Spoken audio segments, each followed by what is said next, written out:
Yo, what's up, y'all? It's your boy Big Mike in the building. Swish for real. I got my co-host with me, Boogie Bob. Boogie, how you living, man? I got my shades on tonight, an ode to Big Ken. So got my A little bit, old Ken. school Mavs fan for life with the old logo, 1980 style. So we'll show it at the end of the show, but we'll show it. This is a QR code if you want to see any of the stuff that we do. Swish for real. Yeah, and leave us a comment, man, and say t-shirt or something. We'll get you one. We'll figure it out. We'll make sure you get a t-shirt. And we welcome back to the podcast, The Real Talk Nation. Paul Miranda, man. Paul, how you living, man? Living large, as no pun intended. Living large, yes, sir. Yeah, I'm very Thanks, glad to man. be here today. God bless y'all for having me. Thanks. Anytime is a good time to hook up with you guys, man. You know I'm here, man. Just let me know. Yeah, man, we appreciate you. Every time you come on, man, full of energy, smiles, all that stuff means a lot to us, man. So we appreciate every bit of it, man. Other than that, how things going on your side of the planet, man? Everything's good, man. We the kids are well. Shout out to my son Jules. He's in Turkey right now. Nice, congrats, Jules. So, wow. Just on a little. I don't know what made him want to go to Turkey, but he's in Turkey. Him and his girl is out there kicking it. So everything's good, man. Me and Zay just now really kind of settling in from vacation in the month of August. Nice. On Martha's Vineyard was the scene. Nice. Yep. Got the jump off of. I don't know if you guys remember the movie Jaws, right? Remember Jaws? Dun dun dun dun dun dun dun dun dun. Shark bite you, yeah. We jumped off of Jaws Bridge. I don't know if you remember the bridge when he was on there and he got ready to shoot that shark. We jumped off of that into the water for the first time, man. So, it took him about 20 minutes to decide he was going to jump, but he finally did. So we accomplished some, or we shall say, we knocked down some fears while we was on a little vacation up there. So good trip. So nice. Speaking of fears, man, do y'all think people will fear the Houston Rockets coming up in this next season in the West? And we'll start with you, Paul. How far do you think Houston will take them as far as their new? They got a lot of additions to the team in general. How far can the Houston Rockets go in the West? Well, KD who? You know what I'm saying? When that went down, I was like, is anybody really scared of KD now? Is he still? Is he in a walking chair or something, a walking cane or something by now? I mean, how old is he? I gotta say, man, I feel like he broke bread with Jesus, man. He's like one of the original disciples, man. That's how old he is right now, So I'm not, and I might be shooting myself in the foot on that because he probably going, probably listening right now, right? Yeah, he's 36 years old. Yep. So, but he seems older than that. For some reason, he's been in the league for a minute though. It seemed like he just looked like he's 45, going, it just looks like at the tail end of his career. Now he's still getting buckets, but man, there's a lot of mouths to feed in Houston. That's what I'm concerned about. Too many mouths to feed is never a pleasant thing in the NBA because you know how much of a diva the ball scorers are in the league. You know what I'm saying? I got to get mine before you got to get what? Yours. Mm-hmm. That's the mentality on that. So I don't know, man. I don't. They got like some good defensive players that some pieces for that, but I just don't know.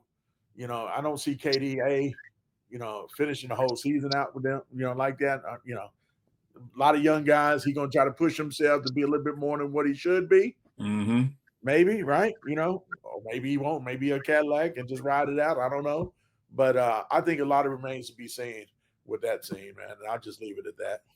So if you had to choose from 8 to 1, where do you think they'll finish in the West?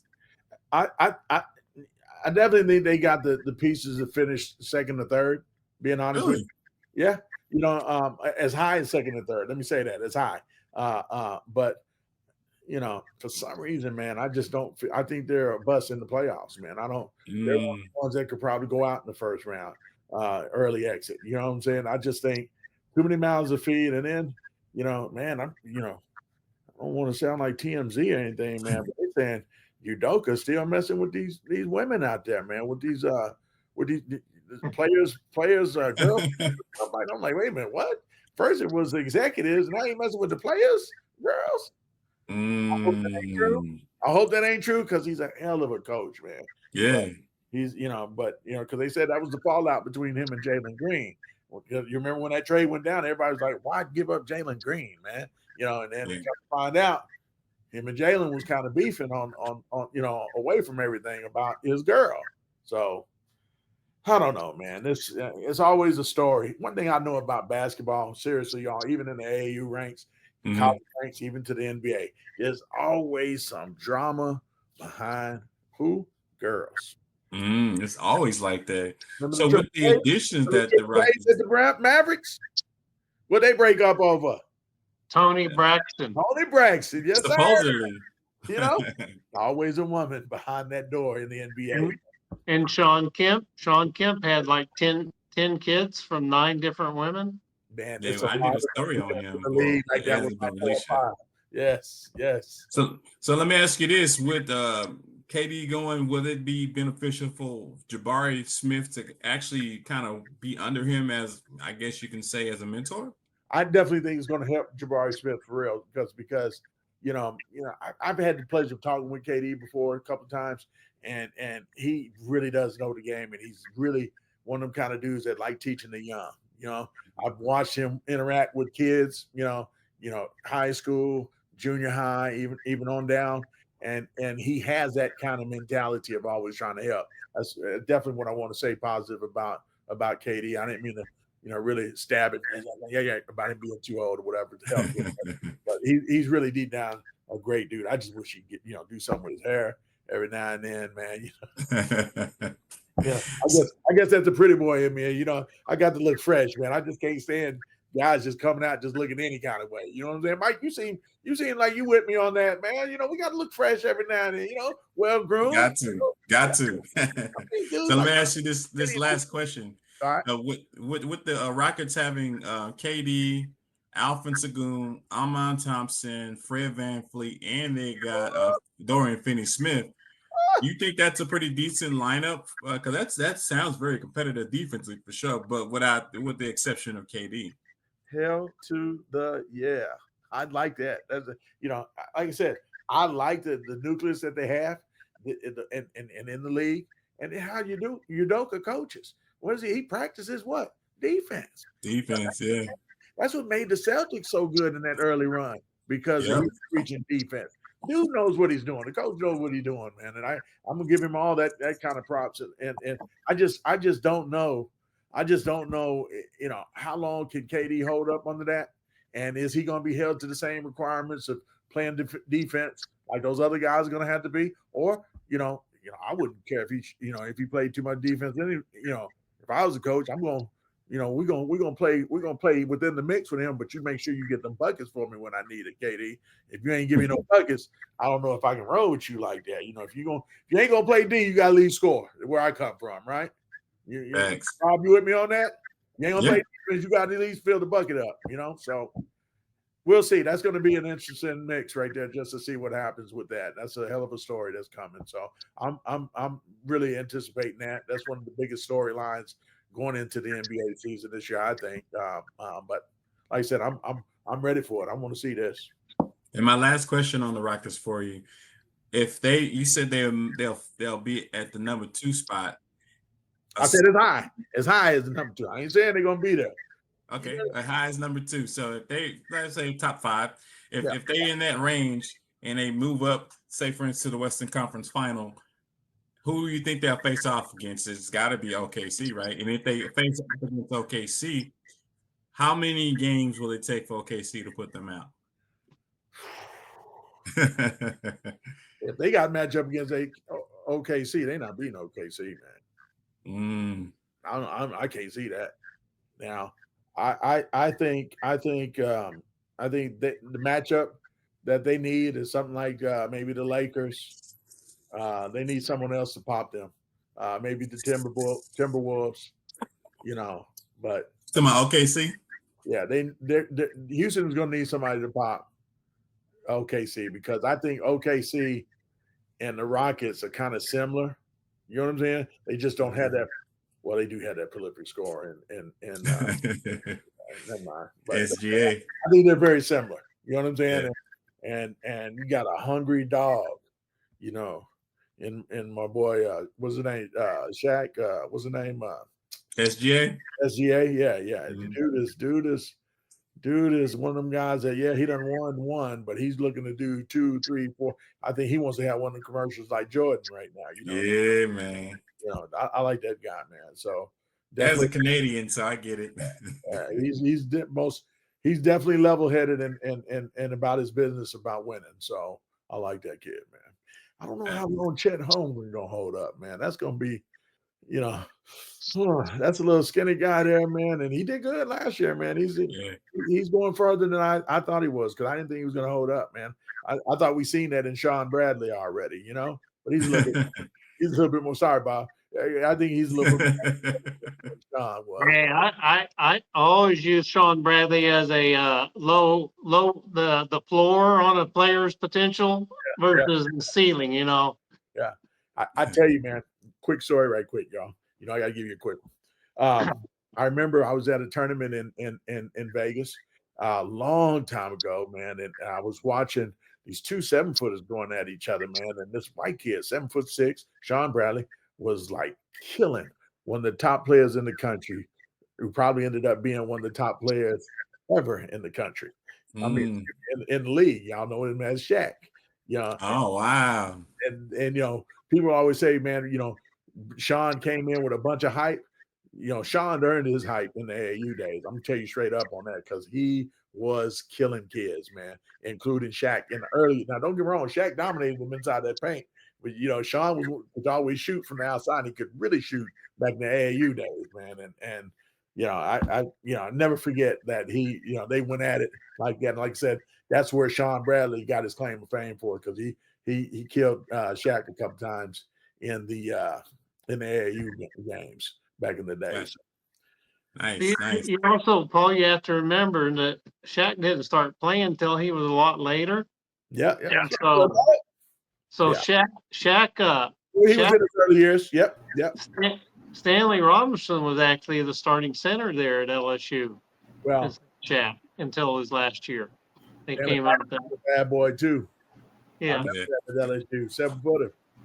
I didn't get to see him a whole lot though. AAU. I don't know who he played with back in them days, but yeah, Shaq. I saw Sean really give it to Shaq a couple of times, not just once, a couple of times. So, but yeah, you're right. Shaq was in his early years of learning the game too. So, yeah.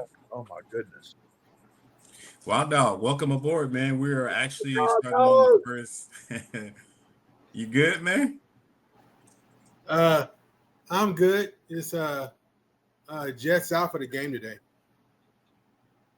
So, I mean, it's nothing horrible. It's just, if you don't, it's like a maintenance thing with the chronic sinus allergies. If they get out of control, then the worst case, it can become like an upper respiratory. So yeah, Mm-hmm. you got a bloody nose and a cough, and it's like the coaches are like, "You're out." Yeah. And so, high school or junior high? High school. Sophomore. Yeah, they're sure not playing that in high school. Any sight of blood, you said. Yeah. So for UME prep. Yeah. Oh yeah. I remember you guys telling me. Yeah. I come up and check him out. So it's not good. Hopefully he can stay on top of it, and because sometimes it can linger, man. It's like I remember one time I thought I had the flu. It was so bad, and it was basically an out of control sinus infection, which is upper respiratory. So people say, "Oh, you just got the sniffles." It's like, but it can go from a sneeze to full out, pneumonia if it's out of control. Damn. So normally we try to avoid any kind of cough. You know what I'm saying? Yeah, try to avoid any kind of cough. It's like freeze. You know? gotcha. Boogie Bob. On the Houston aspect, how far do you think they'll go in the West, man? Paul already said they'll be like in between 2 and 5, somewhere up in that range. If they are in that range, what are your predictions for them or for us finishing in the West, and who will be their biggest threats beside OKC? Paul made several good points. The one that I'm going to latch on to is there's too many mouths to feed. There's only one basketball. If you go way, way back, and I know Wild Dog remember this, when the Sixers had 4, not just they were all stars, they were first teamers, and it took a while because it's like they were all alpha dogs. And this was, they had the guard from Seattle. It wasn't until they got Maurice Cheeks and Andrew Toney that they shared the ball. But they had four superstars on the team, and that it's kind of like the gold medal team. Somebody's got to take a back seat. And if you're in the NBA, you already have an ego. If you're a superstar, you have a super ego. Mm. So, X. the one thing I will say about KD, he's one of 8 or 9. There's only been, I think it's 8. So he passed the 30,000 point club. And if he scores 1,500, I think it is this year, he passes Michael. He could, if he scores over 2,500, he passes 2 people on the list. And he'll pass Michael Jordan in scoring. So over 82 games, that's really not that many points. But like Paul said, how many games he's going to win? Like Chet Holmgren that he was talking about. Chet didn't play the first half of the season last year for Oklahoma City. He played the last 30 games and then all the playoffs. So I think the key is going to be Udoka needs to manage KD's minutes. Into the game when they need a finisher or somebody to get them a bucket, and let the young guys carry the first 3 quarters, kind of like what Kidd needs to do with Klay Thompson and Anthony Davis. I will say this: Oklahoma City is going to be the 100. Everybody's going to want to beat Oklahoma City. So every game they're going to be playing a championship game for 82 games this year. When you're the hunted instead of the hunter. They finished first 2 years in a row, but everybody else doesn't have a ring. They're going to be coming after Oklahoma City. So I wouldn't be surprised if Oklahoma City doesn't fall down as a 2nd or 3rd seed. Denver boosted theirs. I could see Houston being 3rd or 4th seed, but I could also see them being the 6th or 7th seed. And I'll give you a couple examples. Memphis one year was 2nd, and the very next year they were 8th. Sacramento a few years ago when Keegan Murray came in, they were home court advantage, flamed out in the first round, and I don't think they made the playoffs since. So Houston was a surprise last year, but they're not going to surprise anybody this year.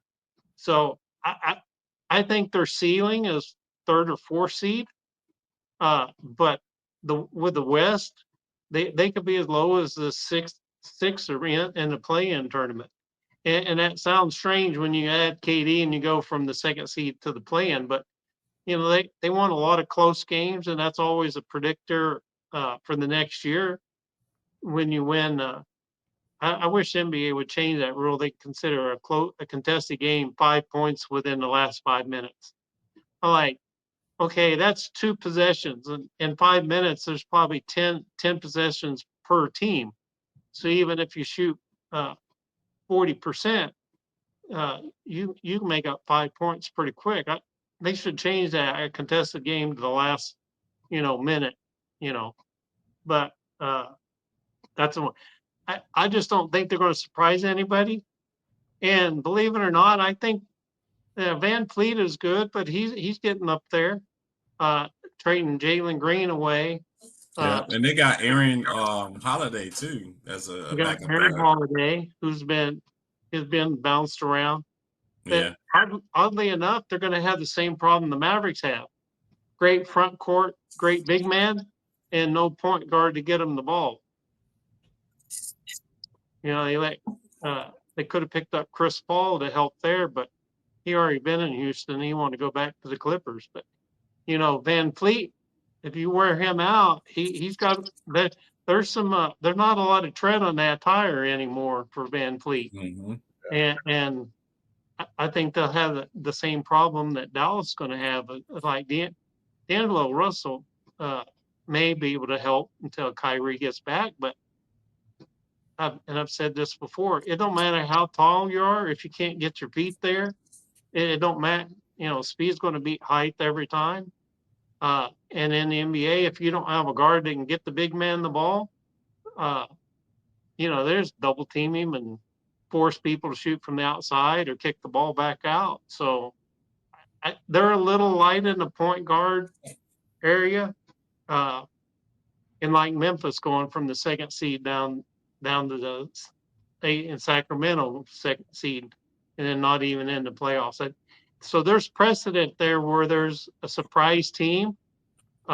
They're young. So, and this goes for any team in the West, they're one injury away from the lottery. Yeah. Yep. And then you have them finishing what, 5? You say? I have them somewhere around, if they stay healthy, maybe 3rd or 4th seed. Maybe. And my last question for you: what would be their Achilles heel as far as the team in general? Is it offense, defense, or we can skip out coaching because the coaching is there? They were one of the best defensive teams on the ball last year. They just, when they needed a score to go get a bucket, you know, they played good team ball. They didn't have a guy that could go create his own shot, go get him a bucket. Okay, they traded Dylan Brooks, a good defender, you know, sometimes score, rebound, and trade Jalen Green. A lot of draft picks that they acquired in the Harden trade and CP3 trade. So they had a lot of capital to spend. It's just they're now, people know who to go after. They're gonna go after KD and Sugun and force people like Jabari Smith and Van Fleet to beat them. And I just don't. Once people know, it's kind of like in the NFL. Once they have tape on the quarterback, after about 6 or 7 games, the quarterback don't look so great, and they're like, he looked like a flash in the pan. So Jay Daniels didn't win last night either, did he? Oh, never mind. Exactly. So I mean, there's several. I gave 2 examples. There's several teams that when they surprise people and they're young and they come up, they can finish high, but that's no guarantee the next year that they're going to be able to duplicate that success. Yeah. So, you know, 50 wins is going to be a lot of wins in the West this year. You probably will have one team that pulls away, you know, in the upper 50s, maybe 60, maybe Oklahoma City can get to 60 plus wins again. But you're going to have, I think the difference between the number 8 seed and play-in and the number 2 seed would probably be less than 8 games. Probably be like 6 games separating the top 7, 8 teams. Bob, let me ask you something. You got grandkids? I've never married. I have a lot of adopted kids that I just take care of. So I don't have any biological kids. Wild dog, you got grandkids? Right? No? What about you, Mike? I have one. You like chasing? 3-year-old. It's 3-year-old. They ain't got started running yet. They ain't really started running yet. They're chasing them young kids around. You do know that, right? Right? That's what the NBA is going to be doing with OKC this year. It's hard catching them kind of kids that's running all over the place. People get too old to be trying to chase them young ones. You know what? Let them go on and do their thing, man. We'll see them in the playoffs. You know how we get as old people, man. Well, I got 7 grandnieces and 1 grandnephew, and the younger 1, 2, 3, 4, and a 6-year-old, and then on my niece's side there's a 6-year-old. So when we had Christmas here a couple years ago, it's like I'm sitting in my recliner. When they come by, I grab them, you know, because I'm going to chase them. There ain't no way I'm going to chase them. Yeah.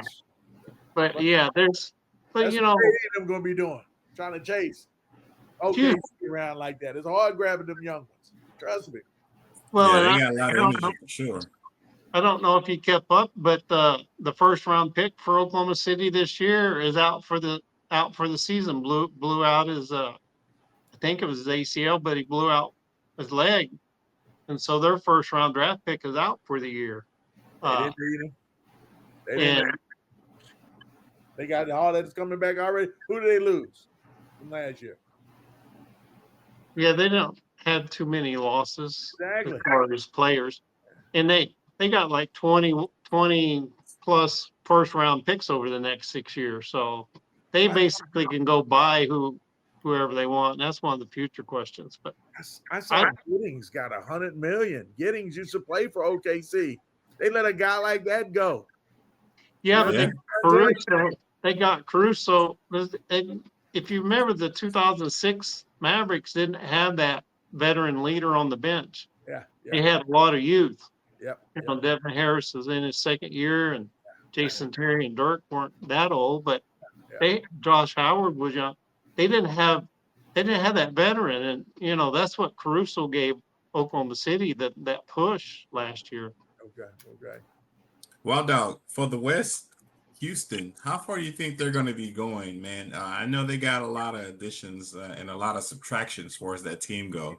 Give us your estimate of what you're going to think they're going to do in the West, and how far, like, will they be top 5, top 10? Where are they going to fall at? And just give us your opinions on it. Okay. Yeah, forgive me because usually I'm as prepared as I can be, but just I think we talked about this before when there was rumors of this and that, or even I was proud of Houston when they were like, we like our guys, we like our core of our team, our young guys, and we're not looking to break this team up. And then they go and break the team. Then they go and break the team up. Yeah. And so, of course, I got respect for Kevin Durant, but he and Westbrook couldn't get it done, and in OKC, and then he had to join the Splash Brothers and Draymond Green, to keep them up on the hill. And then since then, history is kind of speaking for itself. And forgive me if I'm incorrect, but weren't the Suns out of the playoffs last year? Yeah. So, I mean, at best, I'm hoping that it can be kind of a wash. I know that Houston finished second, but I know it was like only a couple of games separating like the top half of the West. Really, there's only a couple of games separating being from second to like 6th or 7th. So 2 or 3 games or something like that. So like Boogie Bob was hinting towards, it's like any kind of injury or too much of an off week or something, then that you could tumble around. So my hope is that it would be a wash. And by saying that is that I would expect them to still win their division and finish in the top 4 in order for this to pan out for Houston. Because Kevin Durant himself is still very much a threat. And then you have the whole intangibles of, I know he's a gym rat, but is he in the gym with his teammates, or is he doing his typical thing? So you have the whole chemistry thing, but we know you got the first half of the season. You only need to be rolling coming out of the All-Star break. So that's plenty of time for a veteran who all those guys should respect to do whatever he's going to get done. But so I'm not trying to lean on too much on what Kevin Durant's been able to do in recent history, but on what Houston had been able to do without him, and hoping that it would be a wash, that they would still be able to win their division and finish in the top 4. Wild out. With Kevin Durant being with Houston Rockets now, you think they're going to have him as the number 1 scoring option? I'm sure they are, but if he's the number 1 scoring option, Sagoon or Amon Thompson, who will be the second option? That well, that's where I guess I lean more towards Paul here. I feel like us getting Klay Thompson with the Mavericks. I'm like, I really wish he would embrace the 6-man role. Now I'm not. So where I'm going with that is not for Kevin Durant to be 6-man, of course, but for him to accept a different role. That Kevin Durant, for the sake of there only being one rock and the health and vitality of himself and the team, that he stops with the clap, clap, give me the rock. Mhm. That Yeah. he considers himself even the second or third option because he can afford to do that. Yeah, especially at this stage of his career, like Paul stated earlier, he's getting there. He's 36 years old, so trying to demand the ball a lot, and even as you stated with Klay Thompson, it gives you an opportunity just to rest when you have other players. Be a facilitator, because the facilitation gives you, like when I used to coach, I used to say, hey, we play hard on defense, we relax on offense by moving the ball. So if they learn how to move the ball on offense, I think they can have actually a very good team in regards to them being top in the West for sure. Yeah, because at Kevin Durant and what I've been able to see from him, I mean, he can. I've seen Olympics where he can come cold, so he doesn't. He can come cold and deliver, or he can. If you need to lean on him for a game, the last 5 minutes, or for a whole week, you need to lean on him. Then you can lean on him. But bringing him in to with him expecting to be the number one rock and then costing you the development of your young players, that is going to be a mistake, in my opinion, because he can be the second or third option, and it should not affect him at all. All right, and my last question for you: where do you see Houston falling? I think you didn't give us a definition of where you think they're falling in the standings. Oh, my apologies. I mean, when I said they finished in the second, I would expect them still, with that being a wash for them, to still finish in the top 4. Okay. So you think they'll make the Western Conference final? Uh, That's what I did. it's too much happening. It's too much going on, and I guess Houston felt they needed to make this move because it's way too much going on in the West, and with the opportunity, I guess I always would hear teams say, "Oh, they had to make the move," and for Houston, I felt they made the move so they could get over the hump to be in the Western Conference Finals. Yeah. So I don't know if that's me really answering your question or not, but I'm doing the best I can. So for it to be a wash for them, if they finish second in the West, they got to finish in the top 4. They got to win their division to finish in the top 4 of the West. Gotcha. And then, for this upcoming season, to be in the Western Conference Finals, in my opinion, that would be Houston's opinion of it paying off for them to get over the hump and return to the Western Conference Finals. You made a good point, Wild Dog. The Southwest. So you got the Texas Triangle, between San Antonio, Houston, and Dallas. It's going to be tough to win that division. Mm-hmm. Yes, if everybody stay healthy too, Bob. Yeah, if Houston doesn't win the division title again and finish in the top 4, then it's not looking good. It can look as rough as it wants the first half of the season, but coming out of All-Star break, they need to be rocking and rolling and have no issues winning the division title and finishing the top 4, at least making a press in the playoffs, for the Western Conference Finals, making a push for it. Yeah, and I agree with that. And I think when we discuss offense, for sure, Kevin Durant is one of the better offensive players that we still have in the league. Paul, we're going to discuss some of the best offensive players, and I want to see who your top 5 offensive players for the current NBA players that we have now. Give me your top 5 offensive players, and why did you kind of give them that accolade? Luka, of course. Yeah, Donovan Mitchell.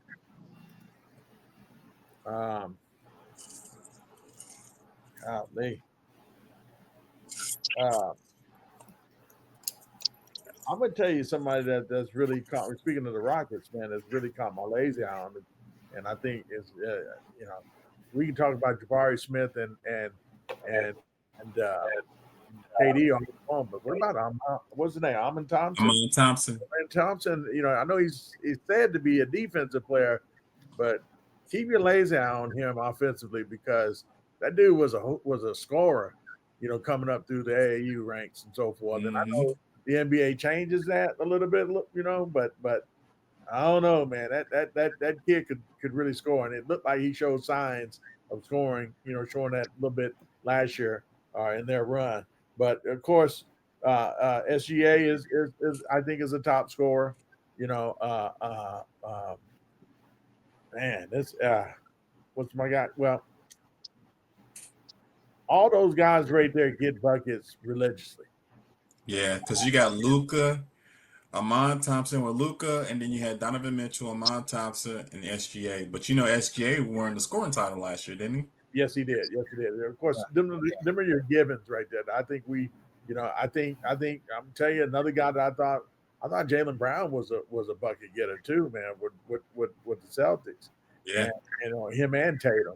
But Tatum started, I don't know what's going on with Tatum here this last year now.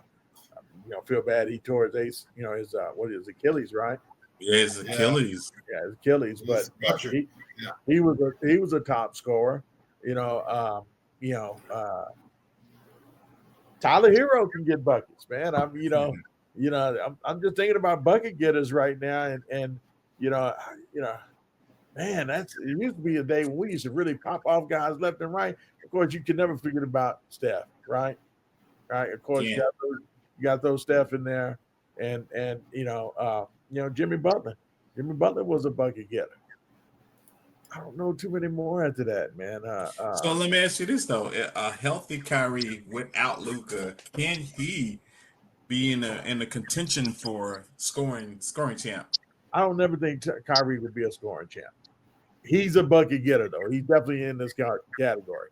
I don't think he's a guy every night get that because now he's got to sit. He's old now. He's got to sit out games now to I don't know when he's coming back either. I don't know what's the prognosis on that yet. His time of arrival or whatever, if you will, for the season.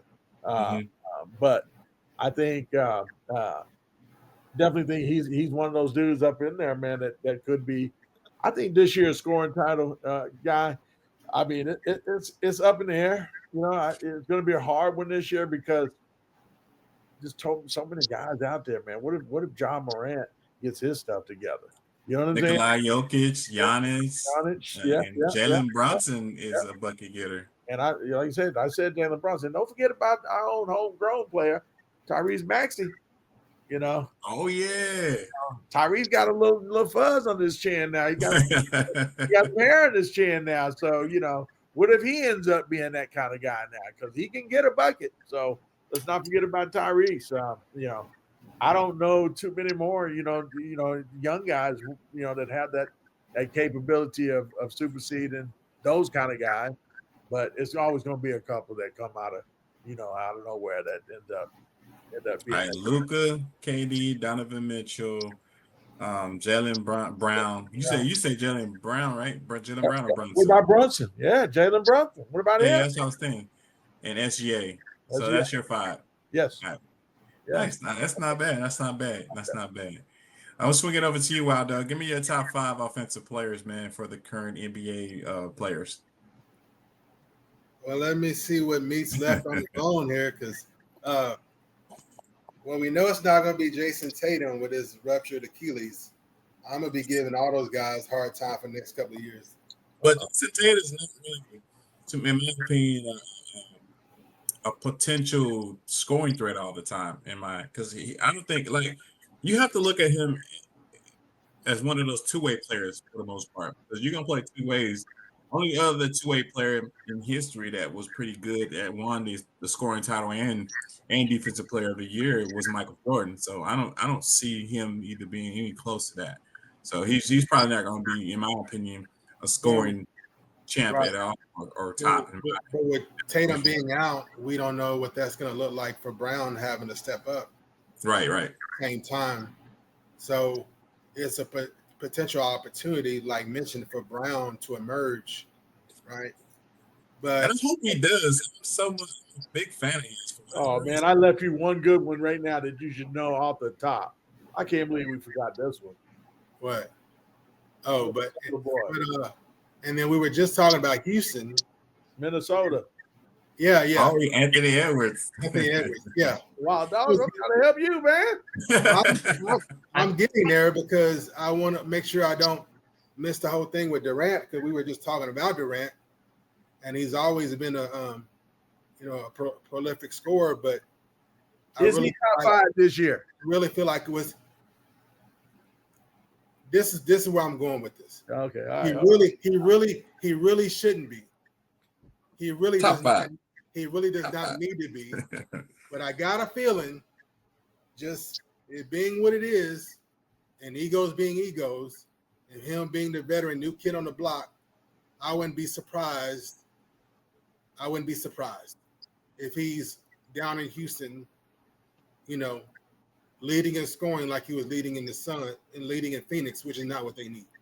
So in my estimation, if you think of that, Kevin Durant flexes and is yeah. So you got to think of it this way, like we mentioned earlier, his age is going to be a big factor on how much he really can put out, though, because 36, he'll be 37 in the upcoming season. So that's like, LeBron, even though he's a freak of nature when it comes to his ability to stay healthy, KD's no LeBron. But it's two sides to the coin, right? Depending on how you flip it, because like mentioned, he's chasing Jordan, and his clock is ticking. So his clock is ticking, and he's chasing Jordan, and he's the new man on the block down in Houston. Give me the rock. So you don't get away with it. And then of course, I'm a big fan of Anthony Ant-Man, and so unfortunately, he's got to continue to step up. He's evolved his game. He's a very strong team player, but there's really going to come times where he just got to it is what it is. He just got to take over the game. He might even be able to just be cruise through the first 3 quarters, but the last quarter and the last 5 minutes of the game, he's going to have to score as much in the fourth quarter as he did in the first 3 quarters. And we've seen what that looks like before. And that's what I'm really seeing, what the demand is going to be from Ant-Man based on what it's looked like out there, unfortunately. And so that's Ant-Man. And then one of my personal favorites up and coming, I know y'all mentioned Brunson already, but Cade Cunningham. Oh yeah, that's a local boy too. I'm looking for him to continue to make a turn each and every year. So he was at least top 10 last year. I'm looking for him to further emerge, because even he's realizing, we're playing great team ball, but I'm recognizing, I'm really going to have to be him in certain ways at certain times.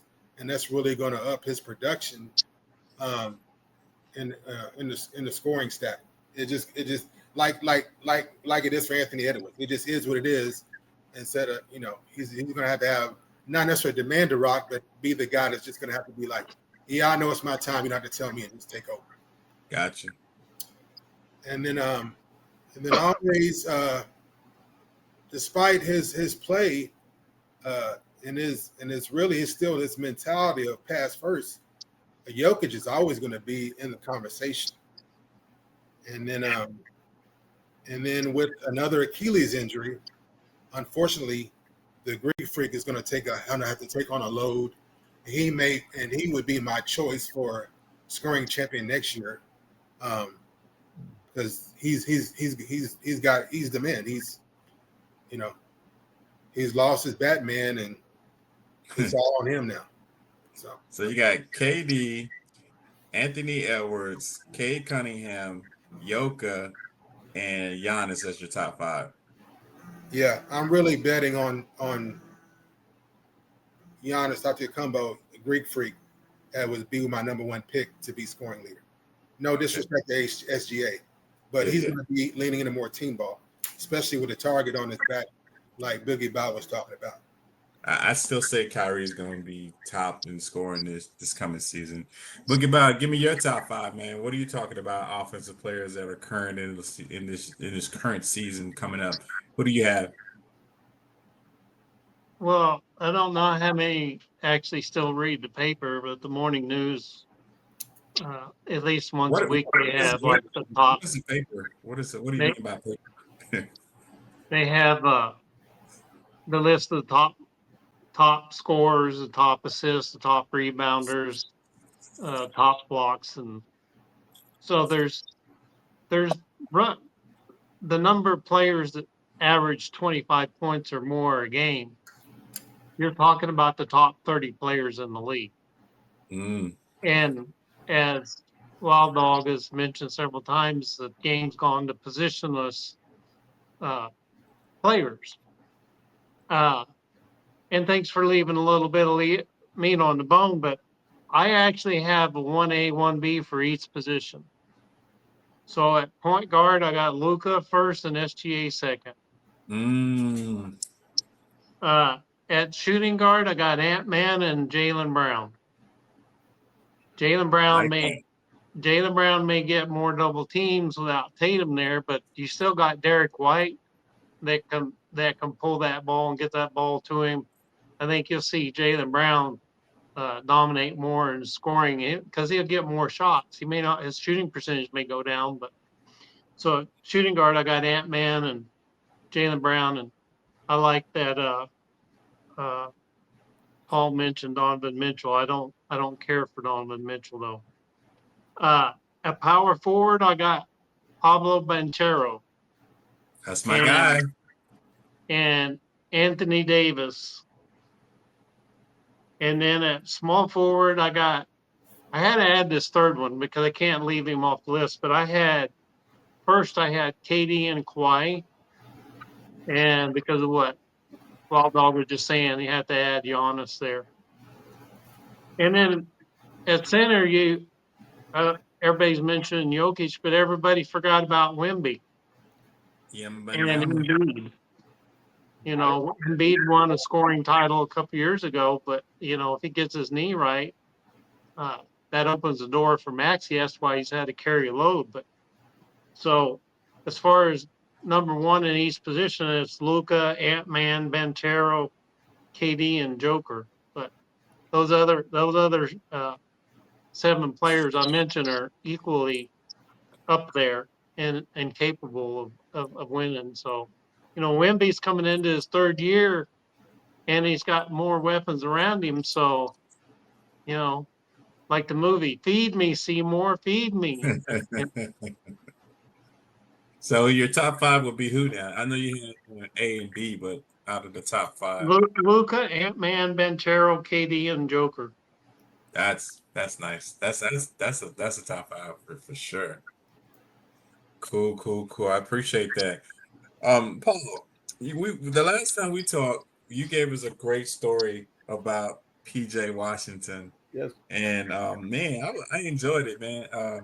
We're gonna talk about PJ and Gafford for the Mavs this year, and will the Mavs be better with them? Like they signed both of them, or will it affect them in the signing of a free agent for the offseason? Like, could that strap them, or signing them could be? Well, I know PJ contract is pretty extensive. Gafford contract is a little bit more friendly. What are your thoughts on PJ and Gafford signing with the Mavs? Will that hurt them as far as if they wanted to add some, or would it help them? Well, how much can you add right now for what they already have? You know what I'm saying? And the way you got all these, what they call the aprons and all that, apron 1, the apron 2, and all that. It's hard, having more to add to what you already have. You got Kyrie, who's getting the bulk of the money with Anthony Davis, and now PJ just got that 4 year, 96 mil. I mean, Yeah. that's a lot of money. That's a lot of money. I don't know what Gafford's deal is going to be as of yet, but they're also talking about bringing back Exum. Dante Exum, I was just looking I think at. they signed him for 2 years. They already got it. They already did it. Yeah. So on here, it was saying they were talking about bringing it back, and that was when they signed PJ. But I love the PJ move. I definitely love the Gafford move because Gafford is gonna. You can never have enough bigs, man. They can really help rebound, defend the rim. Be space, eaters, in the paint and so forth with their length. The game is fast. A lot of guys think they can make a pass that ain't, that sometimes ain't there, but ends up, being there, but might not be there because you got long arms and hands and big hands in the way. Those kind of guys hurt other teams, ability to think of what they can do and they can't do it, Mm-hmm. Defending the rim is never an easy task in the NBA. They've got 4 guys now. Anthony Davis, 5 with Cooper. Oh yeah. Now I don't know if Coop gonna play no D in the NBA, man. I think I'm with you there, Paul. I just don't see it yet. Yeah, I watched him in the summer league, and he's fundamentally you can see all the high school fundamentals in there. Well coached, yeah, he has the best block, but I haven't seen the it factor. I haven't seen he's going to be a very good player, but I haven't seen it like with Luka in day one in preseason. I didn't even see 2 minutes, and I'm like, he's the real deal. But with Cooper, it's kind of like I just don't see the it factor.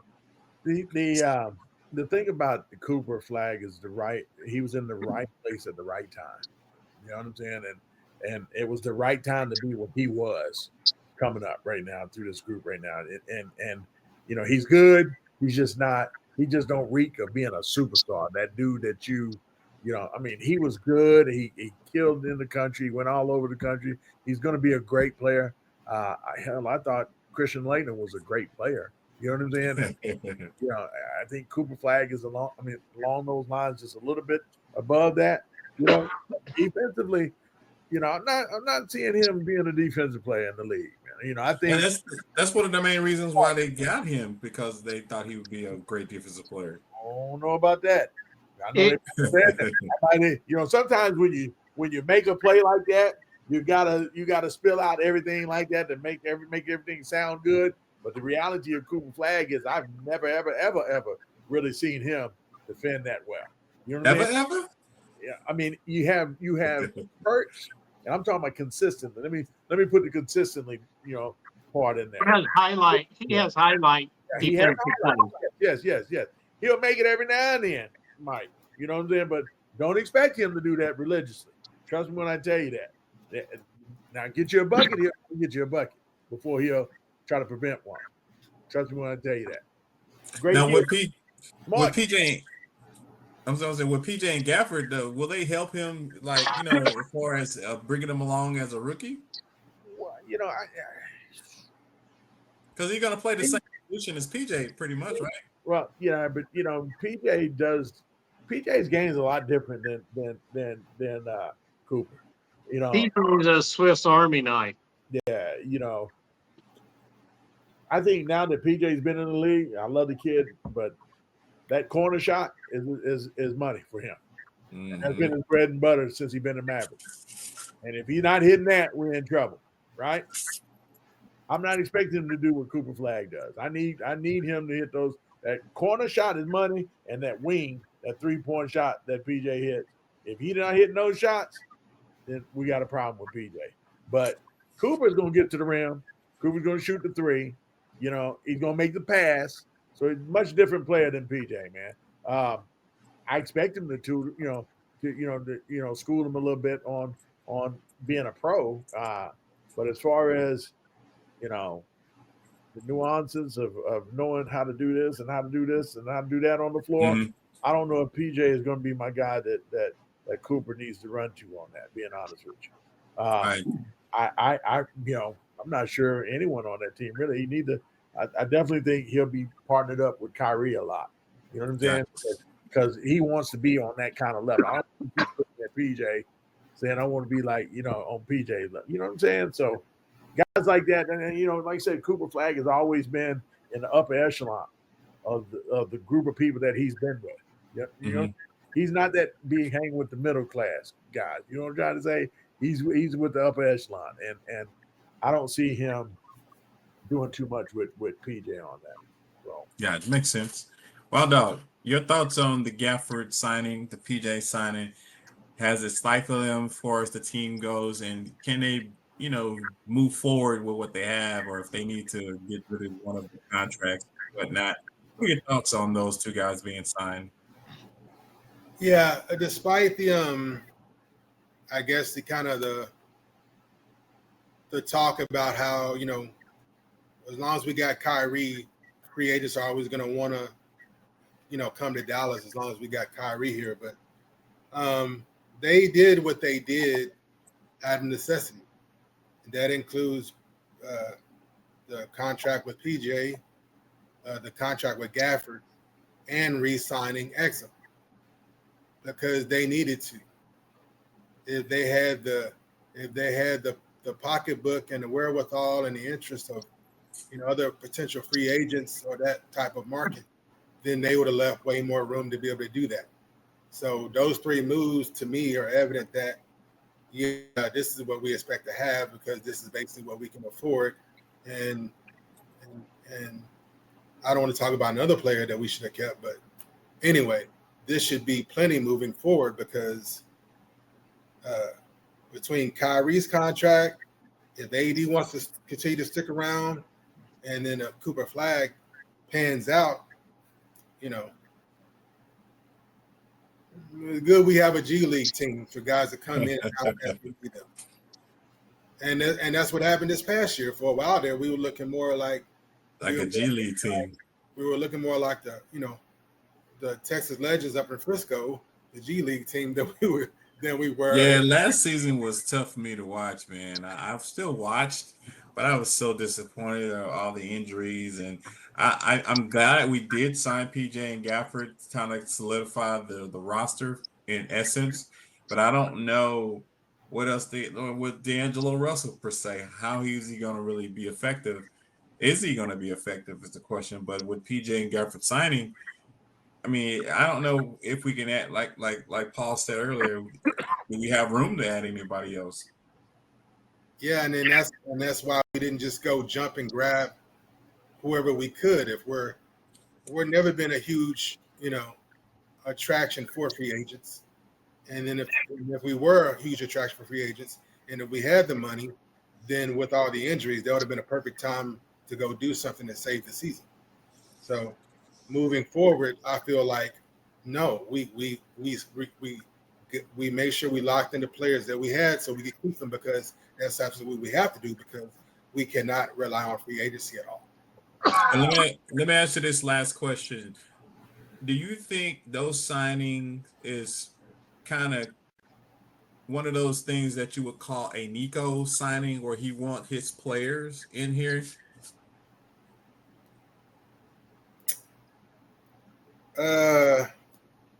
Gafford, yes. Gafford, yes. PJ and Exum were out of necessity, in my opinion. Everything they pitched to us about moving forward and what they want to do and what they expect Maverick ball to look like and what's going to get us over the hump, Gafford falls right into that. Okay, so it's not necessarily a Nico type player as far as PJ goes, but Gafford is. Is that what I'm hearing? Yeah, everything he said, all his rhetoric, or let me just say the facts that he's laid out to us over the last year or whatever, or the last 6 months, but I would say a year, but definitely last 6 months. Yeah, Gafford is someone he had to go ahead and take care of. And then PJ, it's like we talked about PJ as being almost. It's like, dang, PJ, it's like, well, coach has asked you of this, but then like Paul was saying, well, you're definitely able to deliver this. So if you can consistently deliver these things, what we know we can expect from you, then we're good. But if for some reason you can't be consistent in what you've proven us you can actually give to us, then we're in trouble. So Kid has played that game. I want this from you. I need this from you.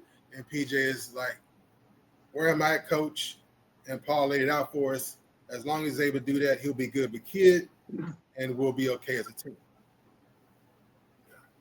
Boogie Bob, man. Your thoughts on the same subject? PJ and Gafford being signed by the Mavs recently, and is it going to hinder them in the future? I mean, we already had some consensus opinions that it's not really because who else can he add? But give us your thoughts on those two signings, if you will. Well, I'm going to tag on to some stuff Wild Dog and Paul said first before I go into what I had. That big elephant in the room, and you can go to Boogie Bob on YouTube. Boogie Bob, there's a short about the money the Mavs spent this summer when they signed PJ and Gafford and Exum and all that. So that, by not having to pay Luka $70 million a year, they could spread that over 4 players. And like I said, I posted a short. It's like 18 seconds if you want to see it. Second thing I wanted to, and Paul mentioned Cooper Flag. So on as far as the floor goes, a Detlef Shrimp maybe, or Andre Karolinko, if you go back in the day. On the high end, which I don't think he'll be, but on the high end, he's a Jason Tatum or Pablo Banchero. My guess is he's probably somewhere in between. But if he becomes an Andre Karolinko that was on that Utah team, then you at least got you got that third option that is just going to be solid. So I wanted AK-47 was the truth though for Utah, man. yeah, but he wasn't relied on to score for that, with Malone and Stockton, and then later on with the shooting guard. But he still averaged, like 15. Darren Williams, right? He teamed up with Darren Williams afterwards. Yeah. So look at one of the episodes earlier. We talked about it, Andre Karolinko and his. But I wanted to get that. So more to Wild Dog's point, the re-sign of PJ and Gafford. One was 3 years, one was 4 years. PJ's longer, 4 years, 90 million. They fit the timeline for Anthony Davis and Kyrie Irving. And like he said in his press conference, he goes, I'm looking at the next 2 or 3 years. He goes, we may not be here in 10 years. And so everything he's done has been in that time frame. So the PJ and Gafford signings are in that same 2-3 year time frame. The other thing is those contracts are tradable contracts. And that was the point I was kind of making earlier. I think those contracts were meant to be tradable, especially Gafford's payment. Yeah, even PJ's contract at barely over 20 million a year, 25 million a year. Those are contracts. They're over the first apron, but they're under the second. Before you continue, Bob, let me ask you this question: do you think a lot of players really get into their head about how they are structuring these contracts? Be like, if I'm making this much, am I being looked at as trade bait, basically? Well, yes, but not in that sense. THJ, when he signed with the Mavericks for an extension, his highest pay was the first of those 3 years, and the third year was the lowest with a player option or team option. So depending on the player and option, some of them want their money now, some of them want it at the end of the contract. But as far as tradable contracts, I think they're more into how much longevity can I get out of this, and how many years can I get out of this. To give you an idea, that I don't know if you know this, but last week the Mavericks used a stretch provision on Oliver Max Prosper so that they could sign Dante Exum. So Prosper has been cut. He's out there and nobody signed him, but he's on a stretch provision.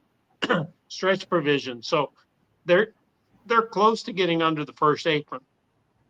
And some of the G League players they had, like Keon Kelly, the Lakers signed him.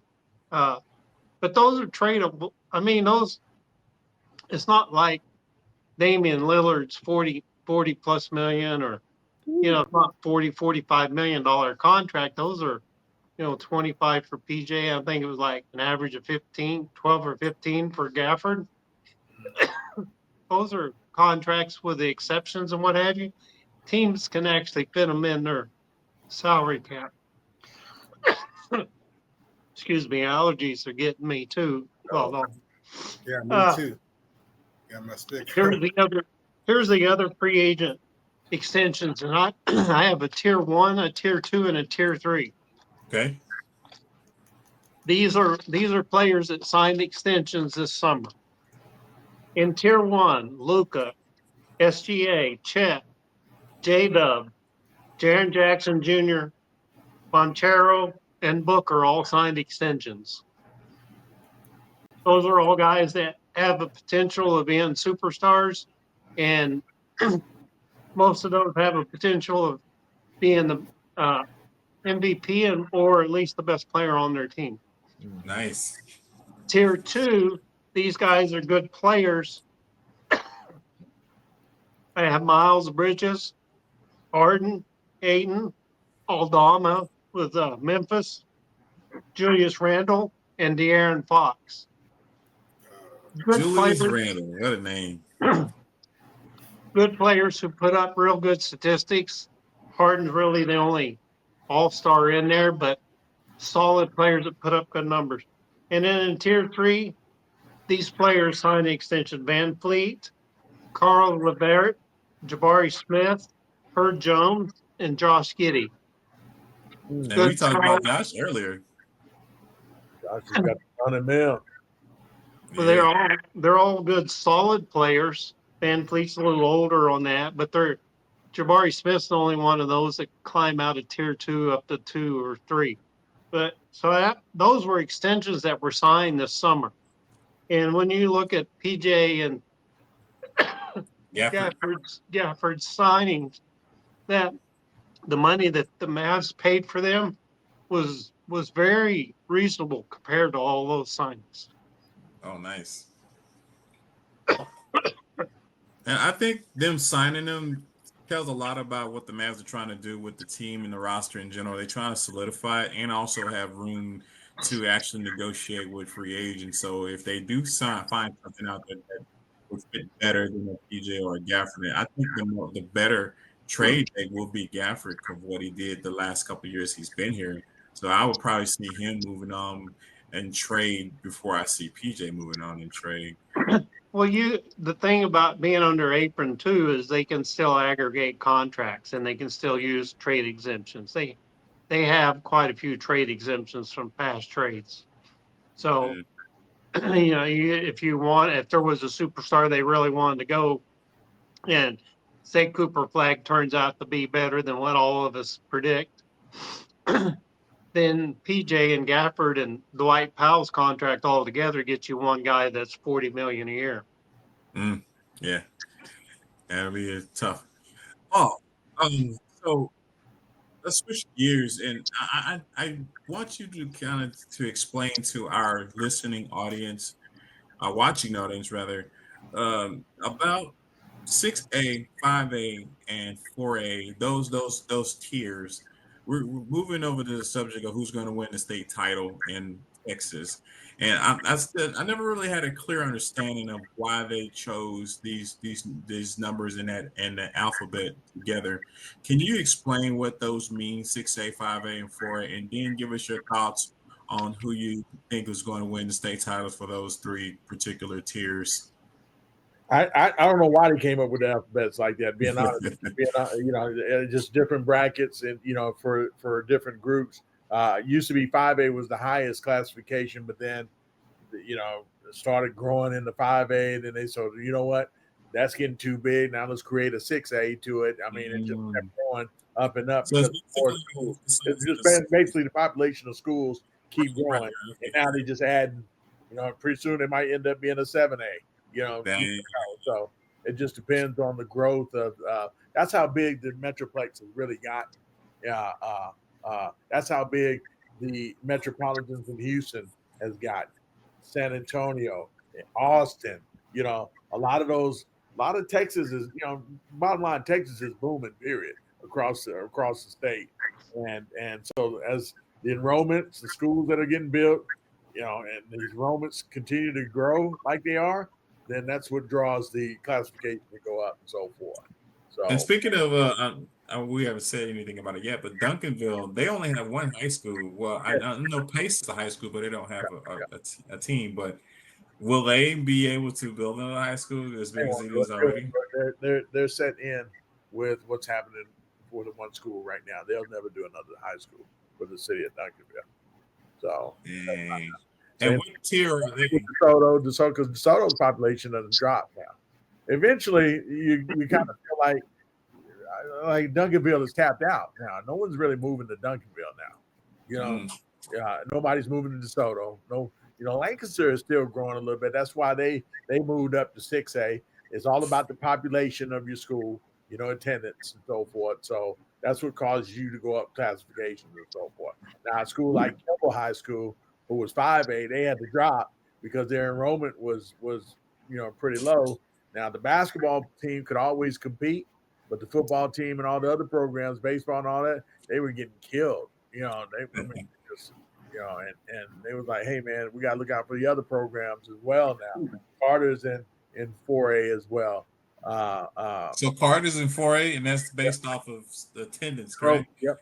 Enrollment. So that means Duncanville, is 6A? You said it again? Duncanville 6A? Duncanville 6A, yes, sir.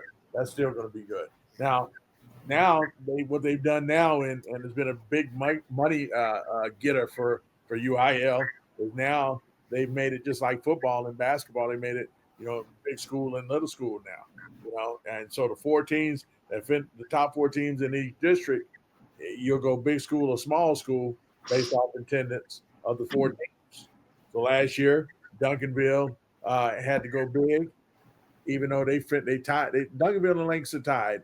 Lancaster ended up winning the coin flip for the district. They won the district, and then but they had to go small school, and then Duncanville had to go big, and I think it was golly, who was that ended up going in there with them? Lancaster, DeSoto, I do believe Waxahachie, and I want to say it was Cedar Hill that ended up going small. So Kimball went down. Yeah, Kimball went down. I was saying, when in 6A, the actual split between that district, I think it's District 11, 6A, District 11. That's the one with Duncanville, Lancaster, which this is going to be pretty good. I've been to a couple of tournaments already, and I've got a chance to see, a lot of teams right now. 6A will be wide open, guys, wide open. North Crowley right now seems to me at this point to be one of the top favorites. I saw them play against Duncanville this week. They won. It was like 59 to 52, somewhere around there. Then Duncanville played Allen, right? Rematch from last year, right? Who do you think won? Allen, I believe Allen, right?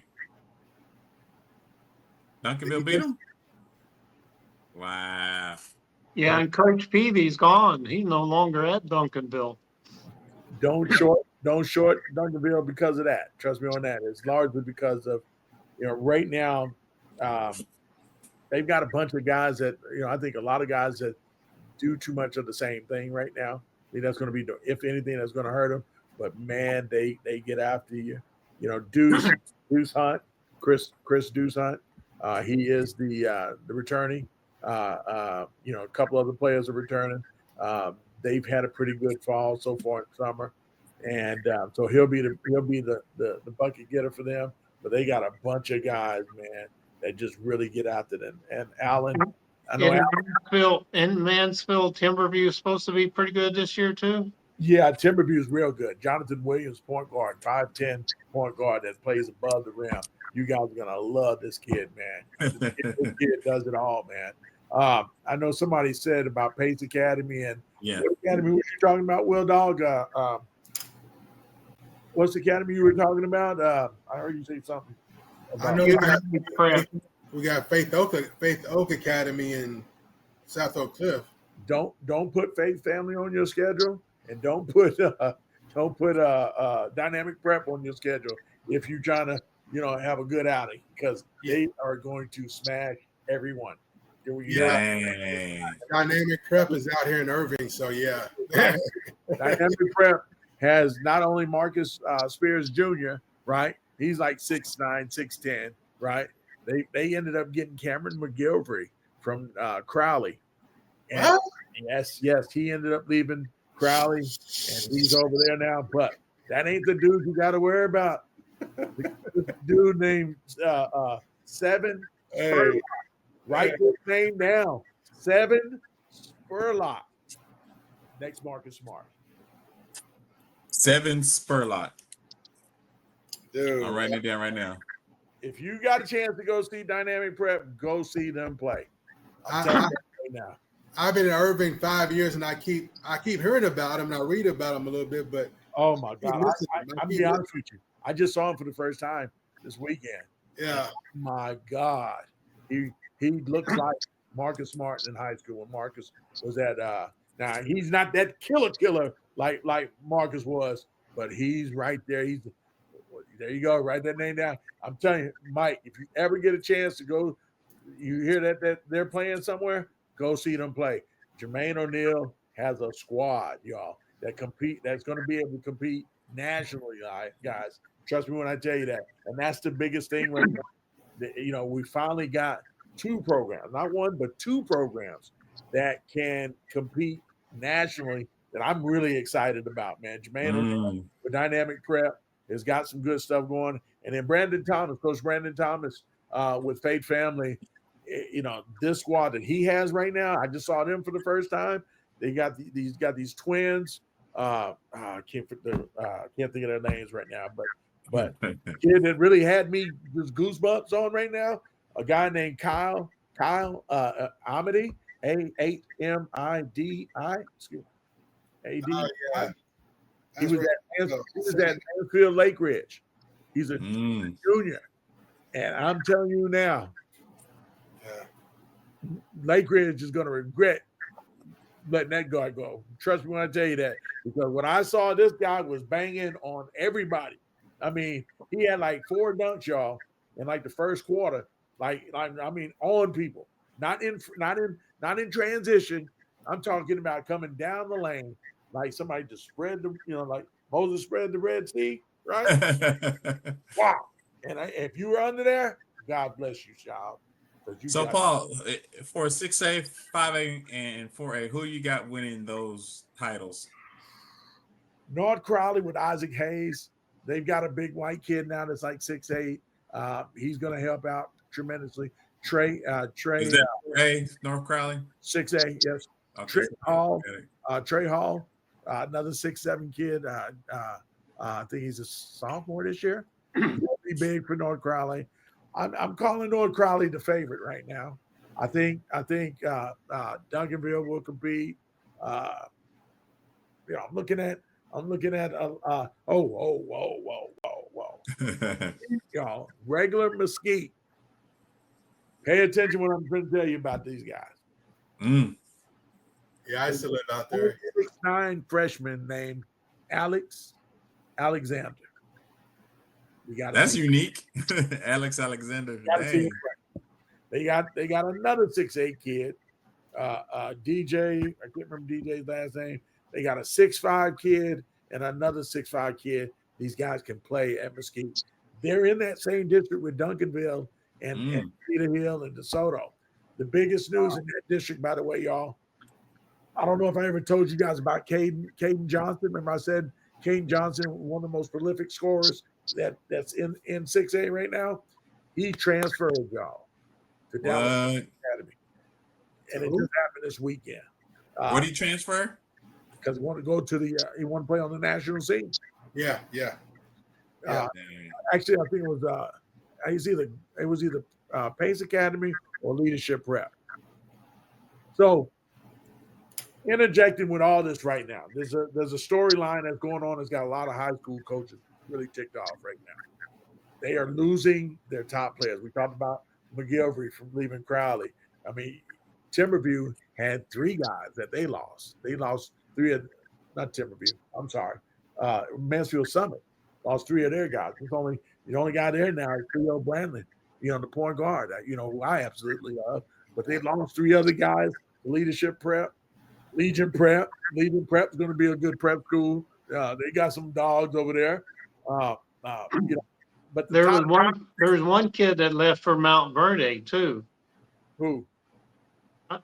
He was I don't remember the name, but I was reading in the morning news. A lot of people think that my boy Beckham Black. A lot of people think that Beckham went to Mount Verde. He didn't go to Mount Verde. He's at the school with Peavy, Southeastern Prep, and that's out of Florida. And matter of fact, that's another guy I need to connect you guys with.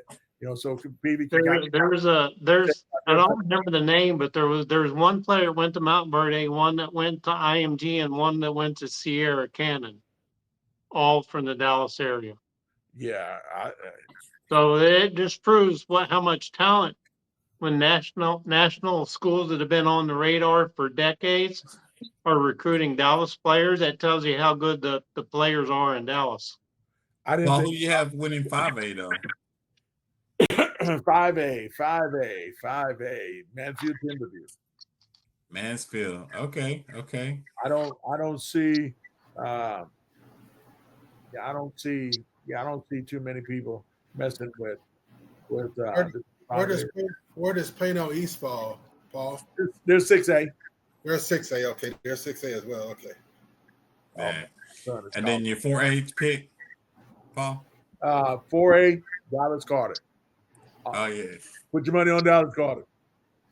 Trust me when I tell you, put your money on Dallas Carter. Let me make a note of that. 6'10", Terrell Jackson, y'all, is the truth.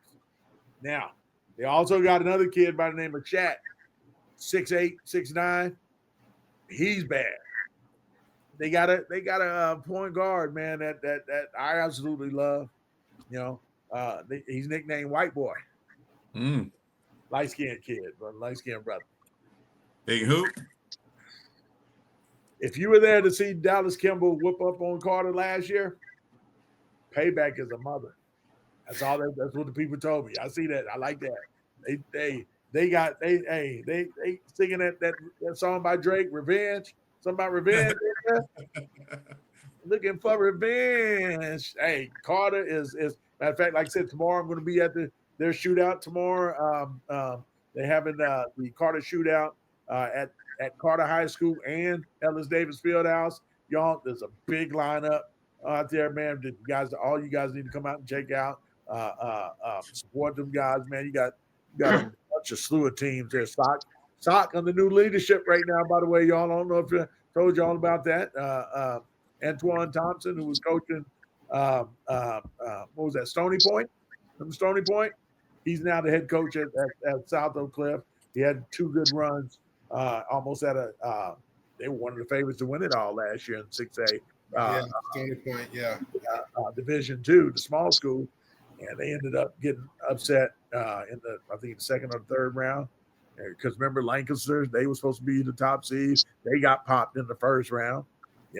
Like I said, high school basketball is something else. But like I said, the Dallas Carter shootout tomorrow. Rowlett, Waxahachie, Woodrow Wilson, Louisville, Hillcrest, Dunbar, Forward Dunbar, Rockwell Heat, Roosevelt, Denton Ryan, Crandall, Garland, Pinkston is in there. Pinkston supposed to be a good team. And they got a team from Nevada in town tomorrow. So you guys, Kimball's going to be in there. Frisco Memorial's got a good team, man. They got a 6'8" white kid, Cantor, that's pretty good. He played with AB Elite. So Dallas Carter, man, you definitely want to come check them guys out, man, because like I said, they are going to represent us out of all the teams in the Metroplex that I would put my money on this year. Seriously, it's going to be them. get to Facts. state. And I just posted it on Swish for Real, people. Yep, So if yep, you want yep, to check it yep. out, that's the schedule. So it's on Swish for Real as we speak. Now, All 8 right, thanks, a.m. Paul. all the way to 7:15. The last game is at 7:15 tomorrow. I'll be out there all day. Come and join me. So you guys, get out there. But Absolutely, man, that's gonna be hot. absolutely.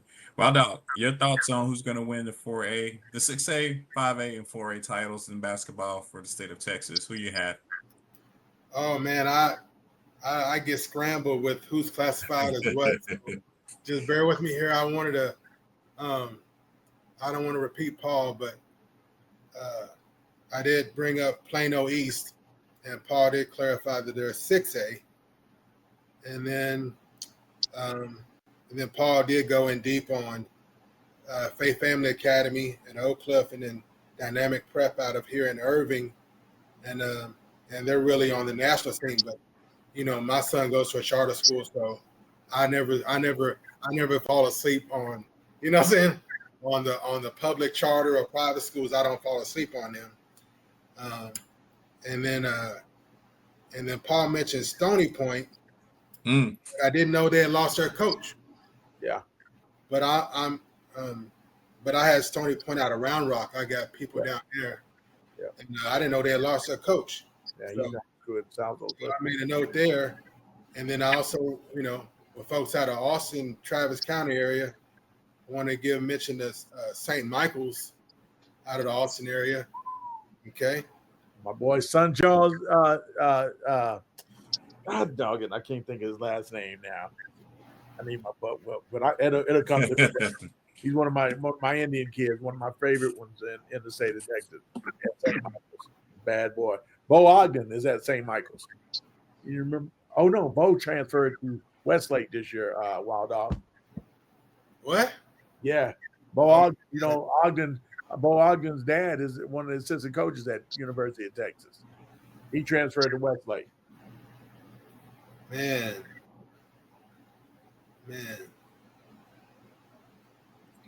Paul, is this 7 Spurlock right there? Oh, I can't see it. Yeah, that looked like him. That looks like him. Yes, sir. All right, I'm about to follow him on Twitter. On one hand, Paul is 7 Spurlock 1 is his Yeah, that's it. I got it. On one hand, hey, this confirms why Paul is a man. And then, of course, I've been consumed with Friday Night Lights, so that's my excuse. The only other mention I had, Big Mike, is I made some old friends, back in the day when I was with the Mavericks out in the Panhandle, and they've been up and down about Tascosa, TASCOSA out of Amarillo. Amarillo, yeah. Amarillo, Tascosa. So I wanted to make they're good until they meet Dallas in that regional. put them on the map as a solid program coming up. I'm just Wild Dog. I fit in the niches and the cracks. So this is what I do. When they see it coming. I try not to repeat myself as best I can or what anybody else has done. So that's something that we haven't covered on my list. So respect to the public charter schools, respect to the private schools, respect to the Panhandle, and ESD, y'all, the Almator twins. Another good group of guys to go see. But I'll definitely be keeping an eye out for Mesquite. I used to live out that way, and then I'm interested in Mesquite for sure. Thanks they're for going to putting be me on that one. I think they might be the team to beat in 6A11 with Duncanville and them. Watch what I tell you. And then, of course, for quite a while, I've been keeping abreast of Plano, but especially Plano East, and then always Duncanville. So, I'm down there, and then with a lot of them moving around in the expansion, keep in mind, like in that hotbed of Duncanville, DeSoto, Lancaster, so forth, that is also a hotbed for public charter schools. Yeah. So even my son's school has grown exponentially. They just recently finished their junior high school building, which has a brand new gymnasium and everything. So, and then also keep in mind that Grand Prairie, which basically borders Dallas and Duncanville and Cedar Hill right there, is an open school district. Yeah. So all these dynamics, affect what's going on, with Duncanville, Cedar Hill, DeSoto, Lancaster, etc. In that small, that little 12-mile radius where we have a hotbed of talent. No doubt. You have Hey, I would be remiss, Mike. 5A. I don't know why I slipped on this, but y'all, if you get a chance to go see Melissa, oh yeah, you got to go see Austin Goolsby play, man. Goolsby is one of the top players in the country, and I'm telling you that kid, Melissa's going to be real good. Another team that's going to be real good out of that, Anna, it was real good. Anna's got a 7-footer, y'all. What? 7-foot brother, Foon. I can't think of his last name. Foon. Kid can play. That's going to be. They're in the same district.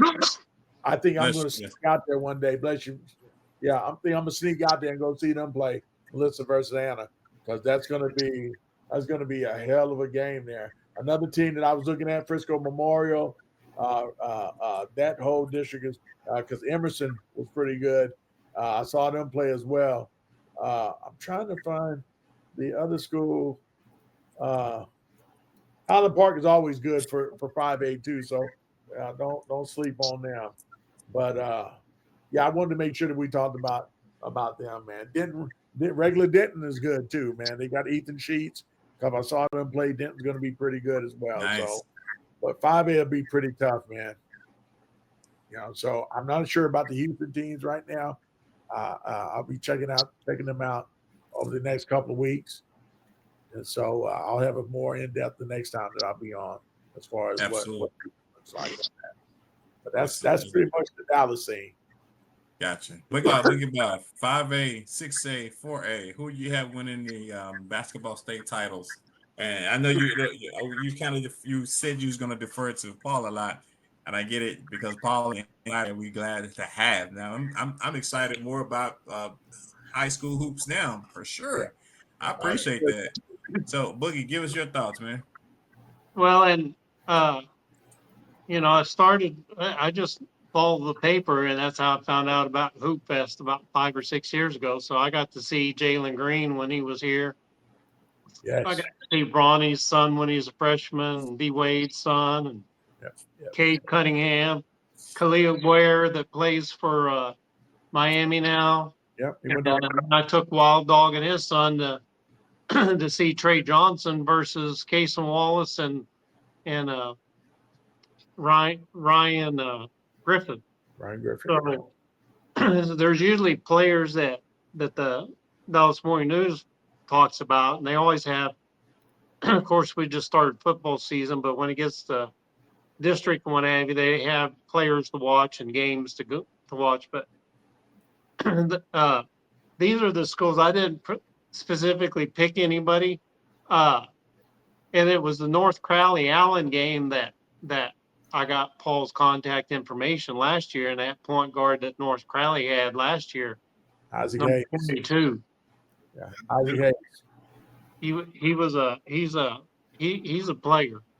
But these are the perennial contenders: Duncanville, Jesuit, Denton Guyer, Allen, Kimball, Lancaster, and your old stomping ground where your son played, Newman Smith. Yeah. Coach Johnson has a good team every year, man. They're going to be good this year. Well, Percy, the coach at Carrollton Newman Smith, he's a heck of a coach. He lost his assistant coach, but they went undefeated and lost to Kimball. Yeah. And Kimball got blown out by Lancaster. Yeah. And I think that was your nephew's senior year. Yeah. Wasn't that DeMonte's senior year, Big Mike?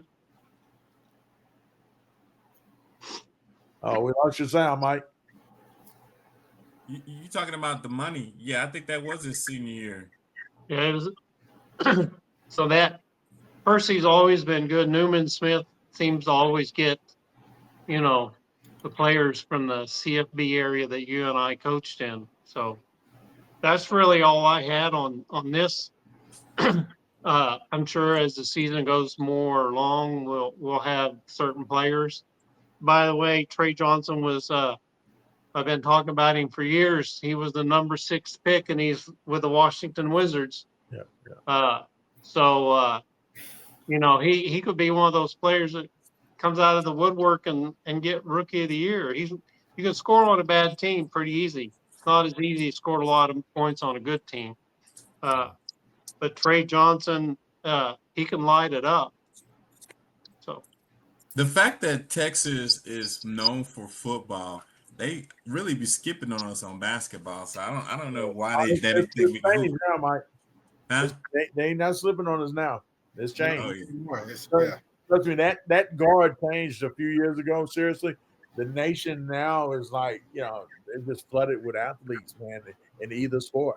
Because now, even all the way back to R.J. Hampton, who's up in my neck of the woods, he played for Little Elm, Firemount, Marcus, and Louisville all had good teams. So did Capel. That's his little brother was at Dynamic Prep, and he just transferred out of Dynamic Prep and transferred to another school in Oklahoma or whatever. Man, they say he's better than his brother. Yeah, he's better than RJ.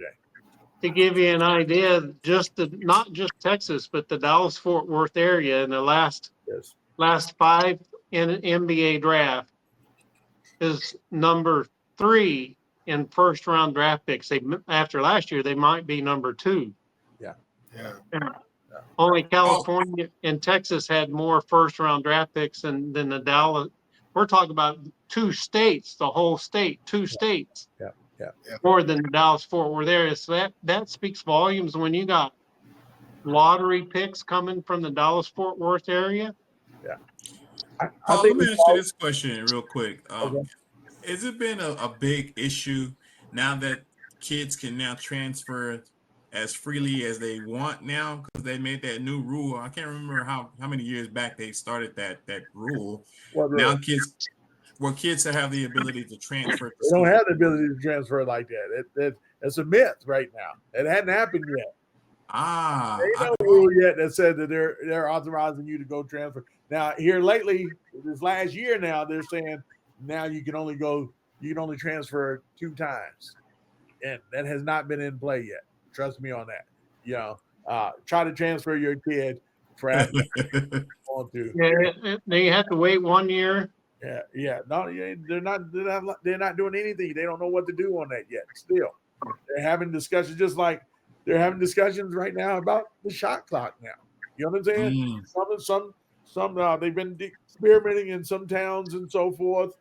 As far as doing it, but the lower, the smaller schools and the smaller zones don't want the shot clock because it's too expensive. Well, you were talking about Carter having a 6'10", a 6'8". Do you remember I remember the first time I saw you, Denton Geyer was playing Allen. Yes, yeah. Denton Geyer had a 6'10", 6'8", and a 6'9" guy on their front court, and 5-star athletes. And Allen didn't have anybody over 6'4". They played stall ball and beat them. If there had been a shot clock, there's no way they beat Denton Geyer. Yeah. Well, but Mike, I think the bigger point isn't the transfer. We've seen that in college with the trend. I think NIL money is going to be a bigger issue than transfer. Yeah, well, now that's become the issue now because a lot of our top players are transferring out now to Florida IMG, Marquette, and all that because even Oklahoma has one, Southwest Christian, I think it is, that they're even paying kids, NIL money for high school. And so the problem. So for the listeners that don't know, Texas has a state law that if you're playing high school, you're not allowed to have name, image, and likeness money. But they can make money off of your kid, though. They can make money off of you, but they can't. So you're seeing a lot of these transfers because the state of Texas will not allow high school to have NIL. So which is going to be eventually Somebody's going to sue the UIL or the state of Texas, whoever's mandating that, because this is almost the same stuff that people were crying about on the college level, the collegiate level. They were saying, you guys are making money off of us. And they're making money off these high school kids. How much they charge you to get into the game now? $10, let a big tournament come in, you got to pay $25, right? Yeah. Why come they can't make money now? And you're making it off my kids now. Facts. And that makes sense. But then and it goes back to the story of the Flying O'Bannons. Remember them? Yeah. That's where it all got started. Yeah. You're using me now. On their case, though, you created a college game and you got me on there, and I ain't got nothing for this, they're saying, oh, well, we gave you a scholarship, yeah, but it's the same thing you gave all the other kids on the team that not doing what I can do. And so now that's a problem. That's why he said, hey, I need to get paid off of this, and you need to pay me what you made off of me, And so they won that case, didn't they? Sure did, yes. And so now, hence, the problem that the collegiate level has now is because you got everybody getting paid now. You know what I'm saying? And one of the things that the NCAA always wanted to stay on top of was what you had to do for one, you had to do for all. You know what I'm saying? And so now that same phrase still in play a little bit right now. Everybody's getting paid. You got one school, I think Virginia, what is it? What is that school out in Virginia? VMI, what's that one school? Virginia Tech? Not Virginia Tech, but the other one. The Virginia Military Institute? Yeah. Your mind? God, they used to be in the playoffs. I mean, the tournament every year, real good. But anyway, they're paying the whole squad. The whole D1, the whole team is getting paid a certain amount of money on top of, scholarships. So Well, I read this in the paper. It's a joke that they were talking because Eric Dickerson and Craig James were at the last SMU game, the opener. Right. And this goes back to the 70s and why they got the death penalty. He said all the schools were paying for players. SMU just got caught. Yep. They said NIL doesn't stand for name, image, and likeness on SMU. It stands for now it's legal. Right. Yeah. And speaking of, but with some of this big mic that's going on, Paul was talking about how some of even coaches, but even players are moving around a bit and going to the national scene.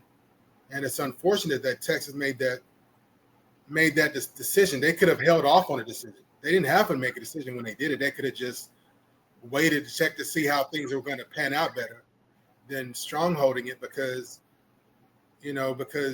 players leaving public schools or even public charter schools to go private or at least to public charters whose basketball teams are on the EBL or whatever, or they're on the national EYBL. And then we were just getting that emerging where we have teams in North Texas and good players making that option.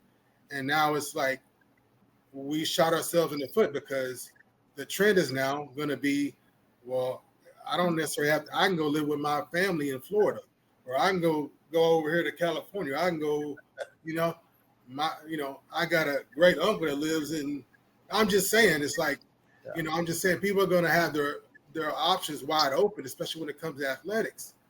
Because I've had football players, I'll be like, where are you at? Oh, you got to get out of there. Come to Texas. Yeah. Go to California. You got people in California. You got people in Florida. You know somebody. Yeah. Or maybe I can just you do one of my people. So when it comes to basketball, we no longer have to tell people, hey, you got to leave Texas football. You got to go somewhere where you're going to get under the radar and get seen and get properly evaluated. We finally got to where it's not just Houston. It's not just Austin. Now it's North Texas, not just Dallas. It's Fort Worth, Crowley, everywhere we got talent now. And now it's like, if you want the very best opportunity for the very best players coming out of North Texas, well, dang, you gonna lie to men and tell him not to leave? Hey. Then when he can go somewhere, and it's like when they buy a jersey with his name and number on it, he gets half of that.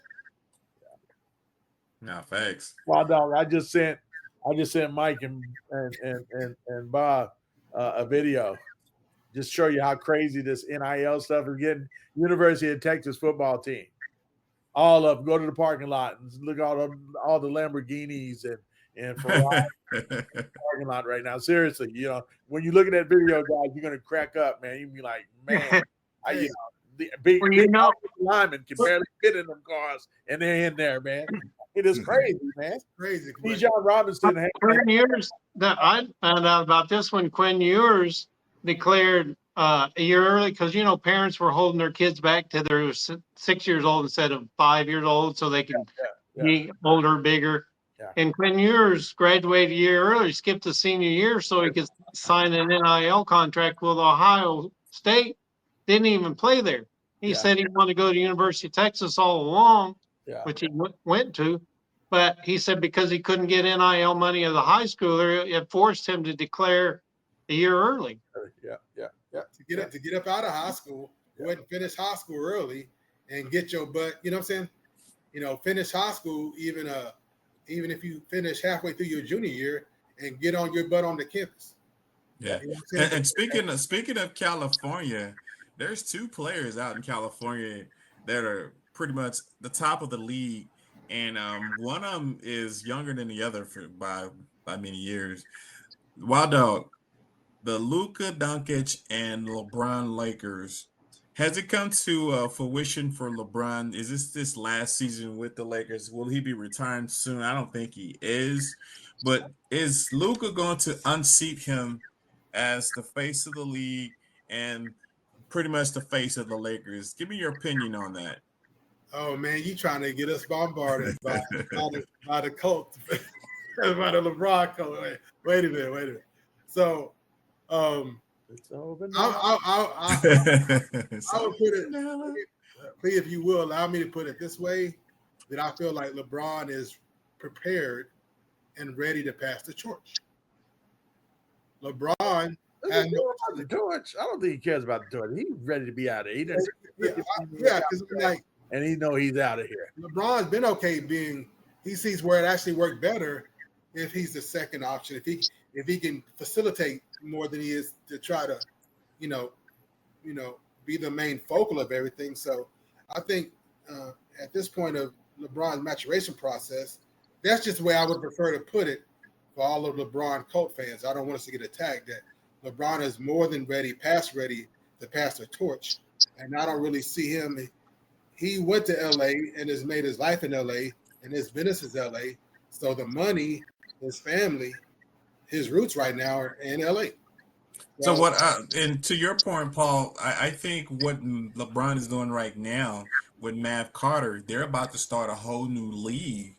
And I don't know if it's going to be in Africa or not, but that's what I've heard or read last, that they're going to start a league somewhere in Africa. I'm also hearing he might be coming to the Mavericks. Oh, nah. We're good. I'm just telling you. They're saying that's one of the reasons why he forced their hand with that contract, man. So, and coincidentally, him and your boy, Nico. Nico. They're supposed to be good friends, man.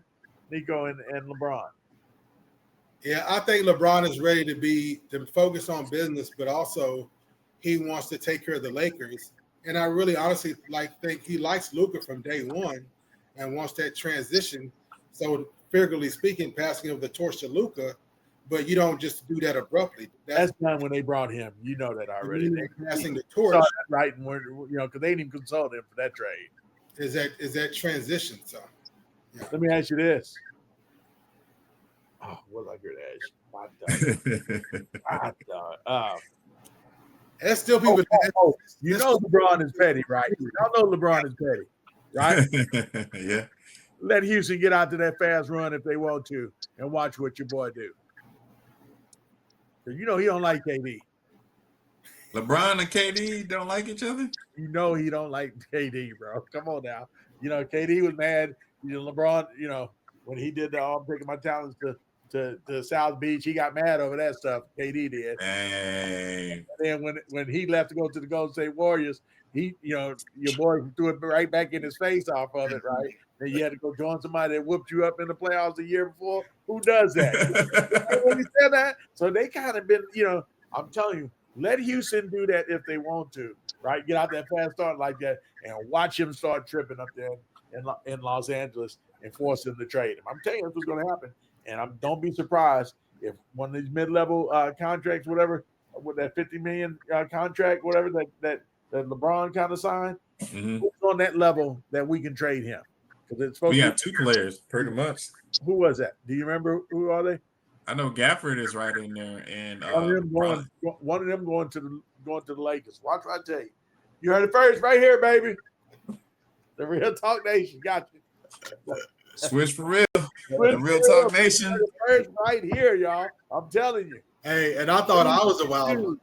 News you can use. I'm glad to have company. So Wild Dog, so you think it is over for LeBron, or you think how many more years you think he had before he passed the torch to Luka? And I think it's this year, to be honest. And like Paul mentioned, it's got to be this year. Hey, Savannah already said he got a couple more years. Is she ready? So the wife is calling it, and then like I said, they made the trade for Luka.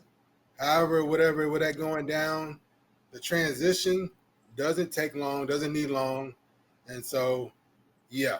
So and then honestly, for the game and for the fans, so this would be year one, and then the following year would be the end of it, and so that would be on Savannah's time clock 2 years.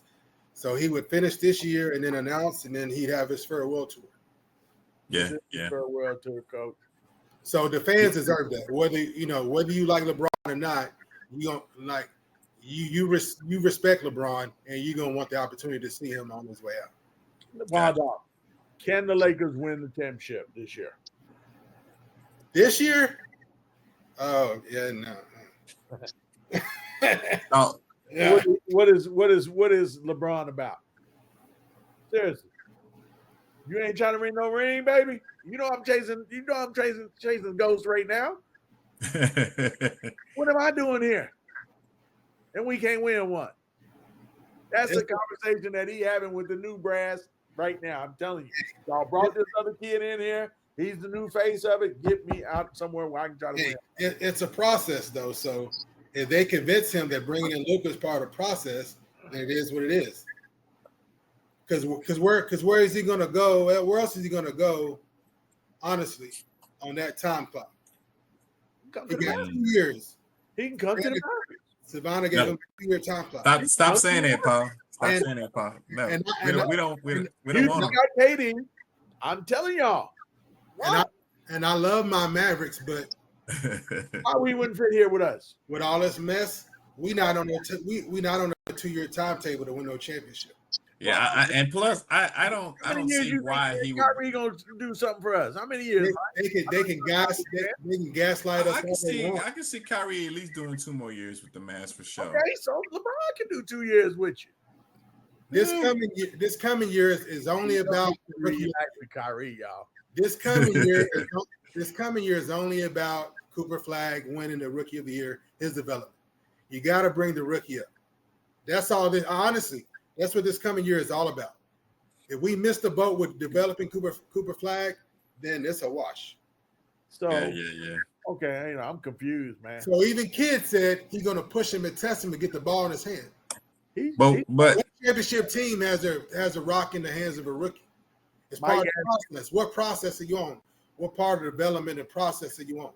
Mike, you asked me earlier, who can coddle? You didn't say it now. Who's going to be the one to train him to get him ready? What better person than LeBron to get him to the next level?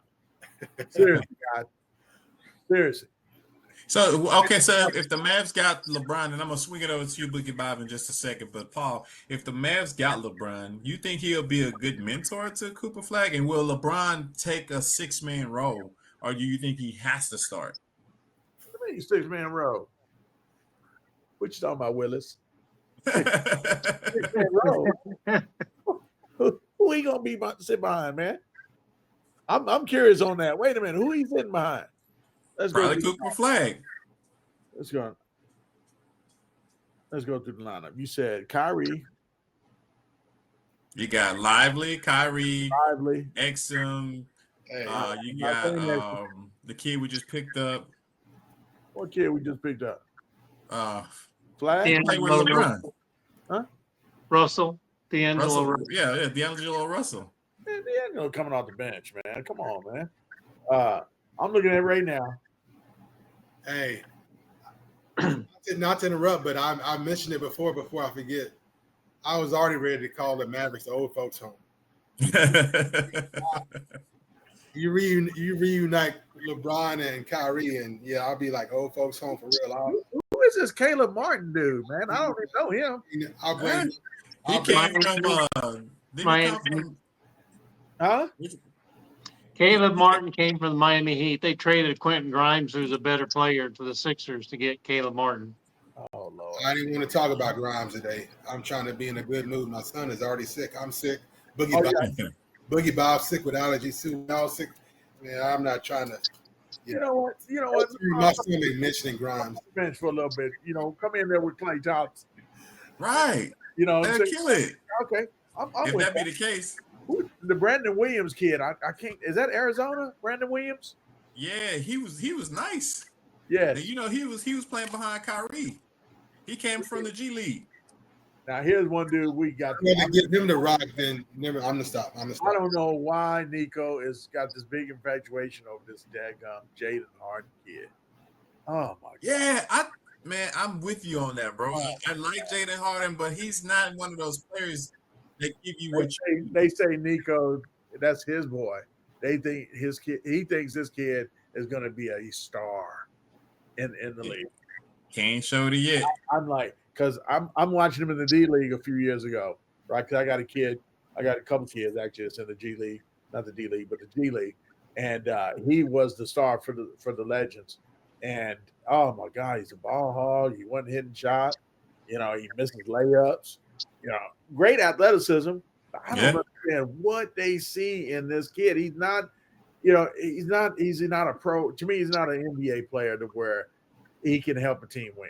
You know what I'm saying? We watched him at the Legends.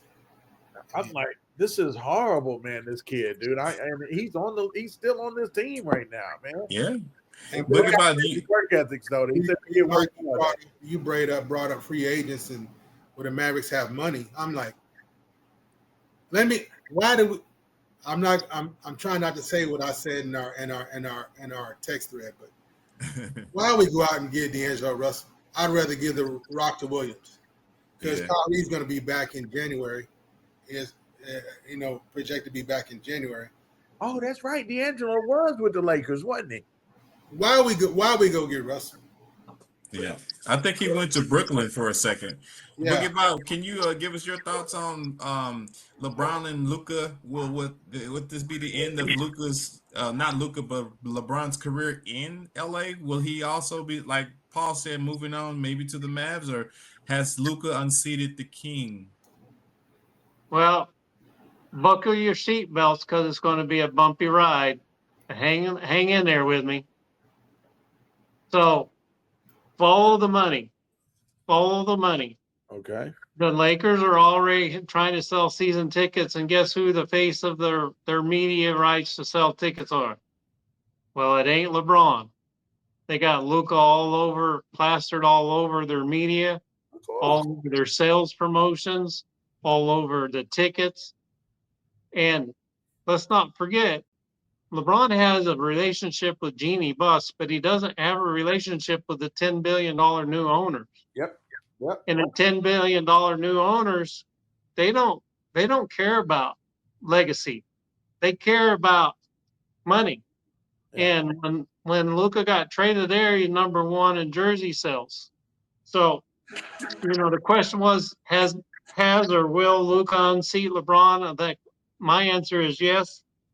And just look at the way the Lakers are already recruiting and signing players to complement Luka, not to complement LeBron. And here's my prediction. It's a long prediction, so hang with me. Seatbelt still on. In the summer of 2026, because LeBron's only signed for this year, then he becomes an unrestricted free agent. This is the first time he's ever opted into his option year. In the summer of 2026, next year, LeBron leaves the Lakers for the Cavaliers as a free agent to complete his 23rd year record season wearing jersey 23, where it all started for him, and it will be his farewell tour. And Cleveland will do everything to try to win him a ring. That's like going back to the ex-wife, man. I can't see that. Well, you had your prediction, so it is recorded here on September 12th, 2025. I said it, 2026, next summer, LeBron signs with Cleveland as a free agent. And cheap. Ain't going to be no trading for $48 million contract. He's going to sign cheap. Jersey 23 in season 23, who nobody's ever played 23 seasons. Every time I mentioned that I expect LeBron to do his farewell tour in Cleveland, I get attacked. I get bombarded. Well, we always stand back to back, so I got your back. But last week we discussed where his statue was going to be, and some people thought it would be in Miami and some in Lakers. He's already done what he wants to do in LA. Great. And if you see the pictures that the media has been posting, he's when you see pictures of LeBron right now that are on social media, it's with Jeannie Buss and somebody else. I don't know who the somebody else is, but you don't see him with the new owners. You do not. No. But you see pictures of Luka with the new owners. Yeah, that's duly documented. Yeah. A lot of people are talking about that. So, like I said at the beginning, follow the money. The money's already going toward Luka, and they're already going. They're building a team around Luka. They went and got Ayton, the rim running center for him. So, and then with passing of the torch or that transition, this coming year is plenty. That's all you need. So, Paul, do you have the same sentiments of Luka will be unseating LeBron for sure? Oh, yeah. And if so, I mean, we already just discussed it, but is it like 1 to 2 years? You saw the beginning of that last year because LeBron used to bring up the ball a lot when he played in Cleveland and Miami. He didn't bring up as much, but Luka brought up the ball. And the longer they played last year, LeBron I'll be your wide receiver. Yeah, He's already passed the torch of bringing the ball up and initiating the offense. You can see it on his face. I thought towards the end that he definitely when he at the end of the year. Well, he can coast. He can still light up. He can pick his spots when he wants to score. Yeah. Still play. He keeps his body in enough shape that minutes are not a problem for him. But he can take an offensive. What are you going to do? Not guard LeBron? He can go over in the 3-point corner line and stand there and take a play or two off. Yeah. And defensively, he's still going to be. So, I mean, between Austin Reeves and Luka, he's already. You showed that at the end of the last season. He's already handed those reins over. He coasted at the end of the year. I really did. Yeah. I thought he picked his shows when he wanted to do something. He was brilliant. Like, God dang, how's he getting this done still? I remember some of the commentary on ESPN the next day where he talked about he's 40-something years old. Get up. How's he still doing this? Well, he averaged more. Nobody had ever averaged 25 points a game after age 38. Yeah, well, that too. He's still doing that. I think last year he was able to pick his spots more. And say, you know what? Ooh, good. I can let this dude do all the work now. Well, I got to see Robert the Chief Parrish play when he was 41, and he could still play. So he picked his spot. So, Vince Carter would have probably, if it hadn't been for COVID, like Wild Dogs had, Vince Carter probably would have played another year. But I hated Robert Parrish. It's just the symmetry. His 23rd year wearing jersey 23 in Cleveland. I mean, you can't write a better script in Hollywood than that for the NBA. It does make sense that you would say it that way. It kind of, the chips may fall into that line for sure. That's easy. That's the easy way out for me because he is Cleveland and all that. But You put Evan Mobley, Darius Garland, and the center, and you add LeBron to what Cleveland already has. Hey, add him with Dallas with what they already got. Talk to me. It's fairy tale. It's fairy tale. Get rid of Gafford. You can let go of Gafford now because he'll be expendable. The Lakers will take that. And then what's the other guy? Who's the other guy? Hey, let me ask you this, Paul. Like, if you compare how the fans think of Kobe versus what they think of LeBron, do you think they put LeBron on the same level with Kobe as far as Laker fans? No. Laker fans love Kobe, dude. I mean, no.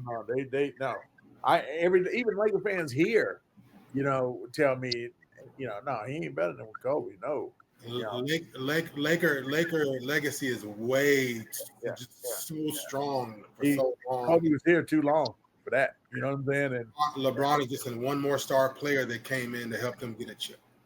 So with Luka being the next face of the Lakers, how would that compare him with Kobe? I don't think there's truly a comparison. I guess it's got a long way to go to have that conversation. Yeah. I was gonna say it's to be seen. Yeah, he's got to do more in that uniform because we don't know what's going to happen even with that because he took a friendly deal that could get him out of there. What in was that in 2 years? Right? He could be out of there 2 years with a player option. 2 years.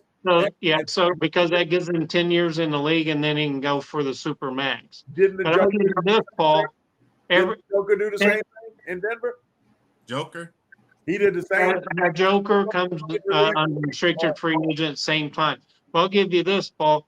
Since his rookie year, every record that LeBron has set, whether it's points, assists, rebounds, steals, Luka has broken every one of them. Like he got to 10,000 points quicker than LeBron. He won a scoring title before LeBron. He got to an NBA Finals before LeBron. Every record LeBron has set along his career, Luka has 20 plus years in the league. Then people 15 years from now are going to be talking about Luka records, not LeBron records. I don't know. There's still a couple of pieces into that plays. And that biggest phrase is longevity and health. And so you look at LeBron in his early years, and you look at Luka right now in his early years, and you tell me how long you think he's going to last at that level. And that's are we talking about how long skinny Luka will last, or how long fat Luka will last? Because skinny Luka. That's the point, though. Like with what they were saying, he was doing in Dallas as far as how he kept himself in physical shape. Is he going to continue to do that is the question. And lastly, Paul, do you think with LeBron passing the torch to Luka, will Luka be, and I asked the same question a while back, will Luka be the face of the NBA going forward in the future? Or is that SGA? He will, but let's back up just one little bit before we get on that. All right? Yes, sir. Bob. That lady goes and get the gas strap surgery, right? Right? Right? Yeah. Looks good for a couple of months, 6 months to a year, right? She's looking good. You can look at her arms, all right, and it's just hanging. All that skin is just hanging right there. Mm. You know what I'm saying? Because they had the surgery. They did what it took to get that weight off right now. Now, when is she gonna start working out to make all that flab go away? Muscle. You understand? And turn into muscle. See, you can lose that weight for a little while. You know what I'm trying to say? And he has lost that weight for a little while. How long will he keep that weight off? It depends whether he has burgers and beer in LA or whether he has fish and no fries. So when I start winning MVPs, when I start winning all these big contracts right now, what is it not going to why can I not expect to go back to what I used to be and say, you know, the hell with all y'all, I'm going to live my life? What if he's got that kind of mentality that we don't know about right now? Because you'll show that here in Dallas. He'll be an Oliver. He'll be a 300-pound Oliver Miller that still averages more than 25 points a game. Well, you know, Oliver Miller lost a lot of weight too. Speaking of which, and then he picked it right back up. Yeah. It's good that you brought him up because that's where I'm going with Luka. I you know, the tale of the Luka is going to be in 10 to 15 years. to what we know about what he is. But, Well, actually, really 5 years because And that's a valid point. My initial comment is the trajectory he's on. If he stays on that trajectory, he's going to break a lot of records. were you surprised that LeBron did all this from all these years? Were you surprised? That he spent like over $1 million a year on his body just to stay in shape and lift weights. Were you surprised that he did all this throughout all this time? As far as his accolades and all these things, Not surprised. I wasn't surprised. I Why? wasn't He been surprised. doing it his whole life. He Yeah. was doing it at the 18, was it 16, 17? He came on the scene as a 16-year-old and the only kid that we ever known to have ESPN, right? at his high school games. Right? He started, Who's he surprised started, about he what started he's the doing trend of on ESPN. now? He's still Yeah. going, Bob. At 18, if you'd asked me whether he's still playing at age 40, I would have said, yeah, he might be playing, but he wouldn't be scoring 25 points a game. But it's like counting out the Spurs when Duncan was still there. It's like you can't count out the king. We can't put Duncan in the same category with LeBron. Seriously. The years don't add up right. Luka, we would be surprised if he does that long. Why? Yeah. Why? Because we see what he looks like. He's got to have the physical attributes. I mean, LeBron is a natural athlete. Luka he's a natural. His ability to read the game is really well, and I like how he reads the game. He's a basketball savant, similar to That's LeBron. what I'm saying. That makes sense to me. He's a Pillsbury go boy.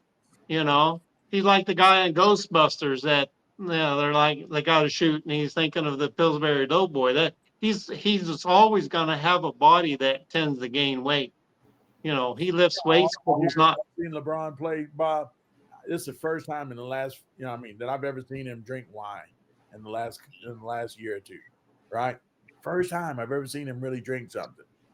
And when I look at Luka's doing what all the time? Luka and crab legs.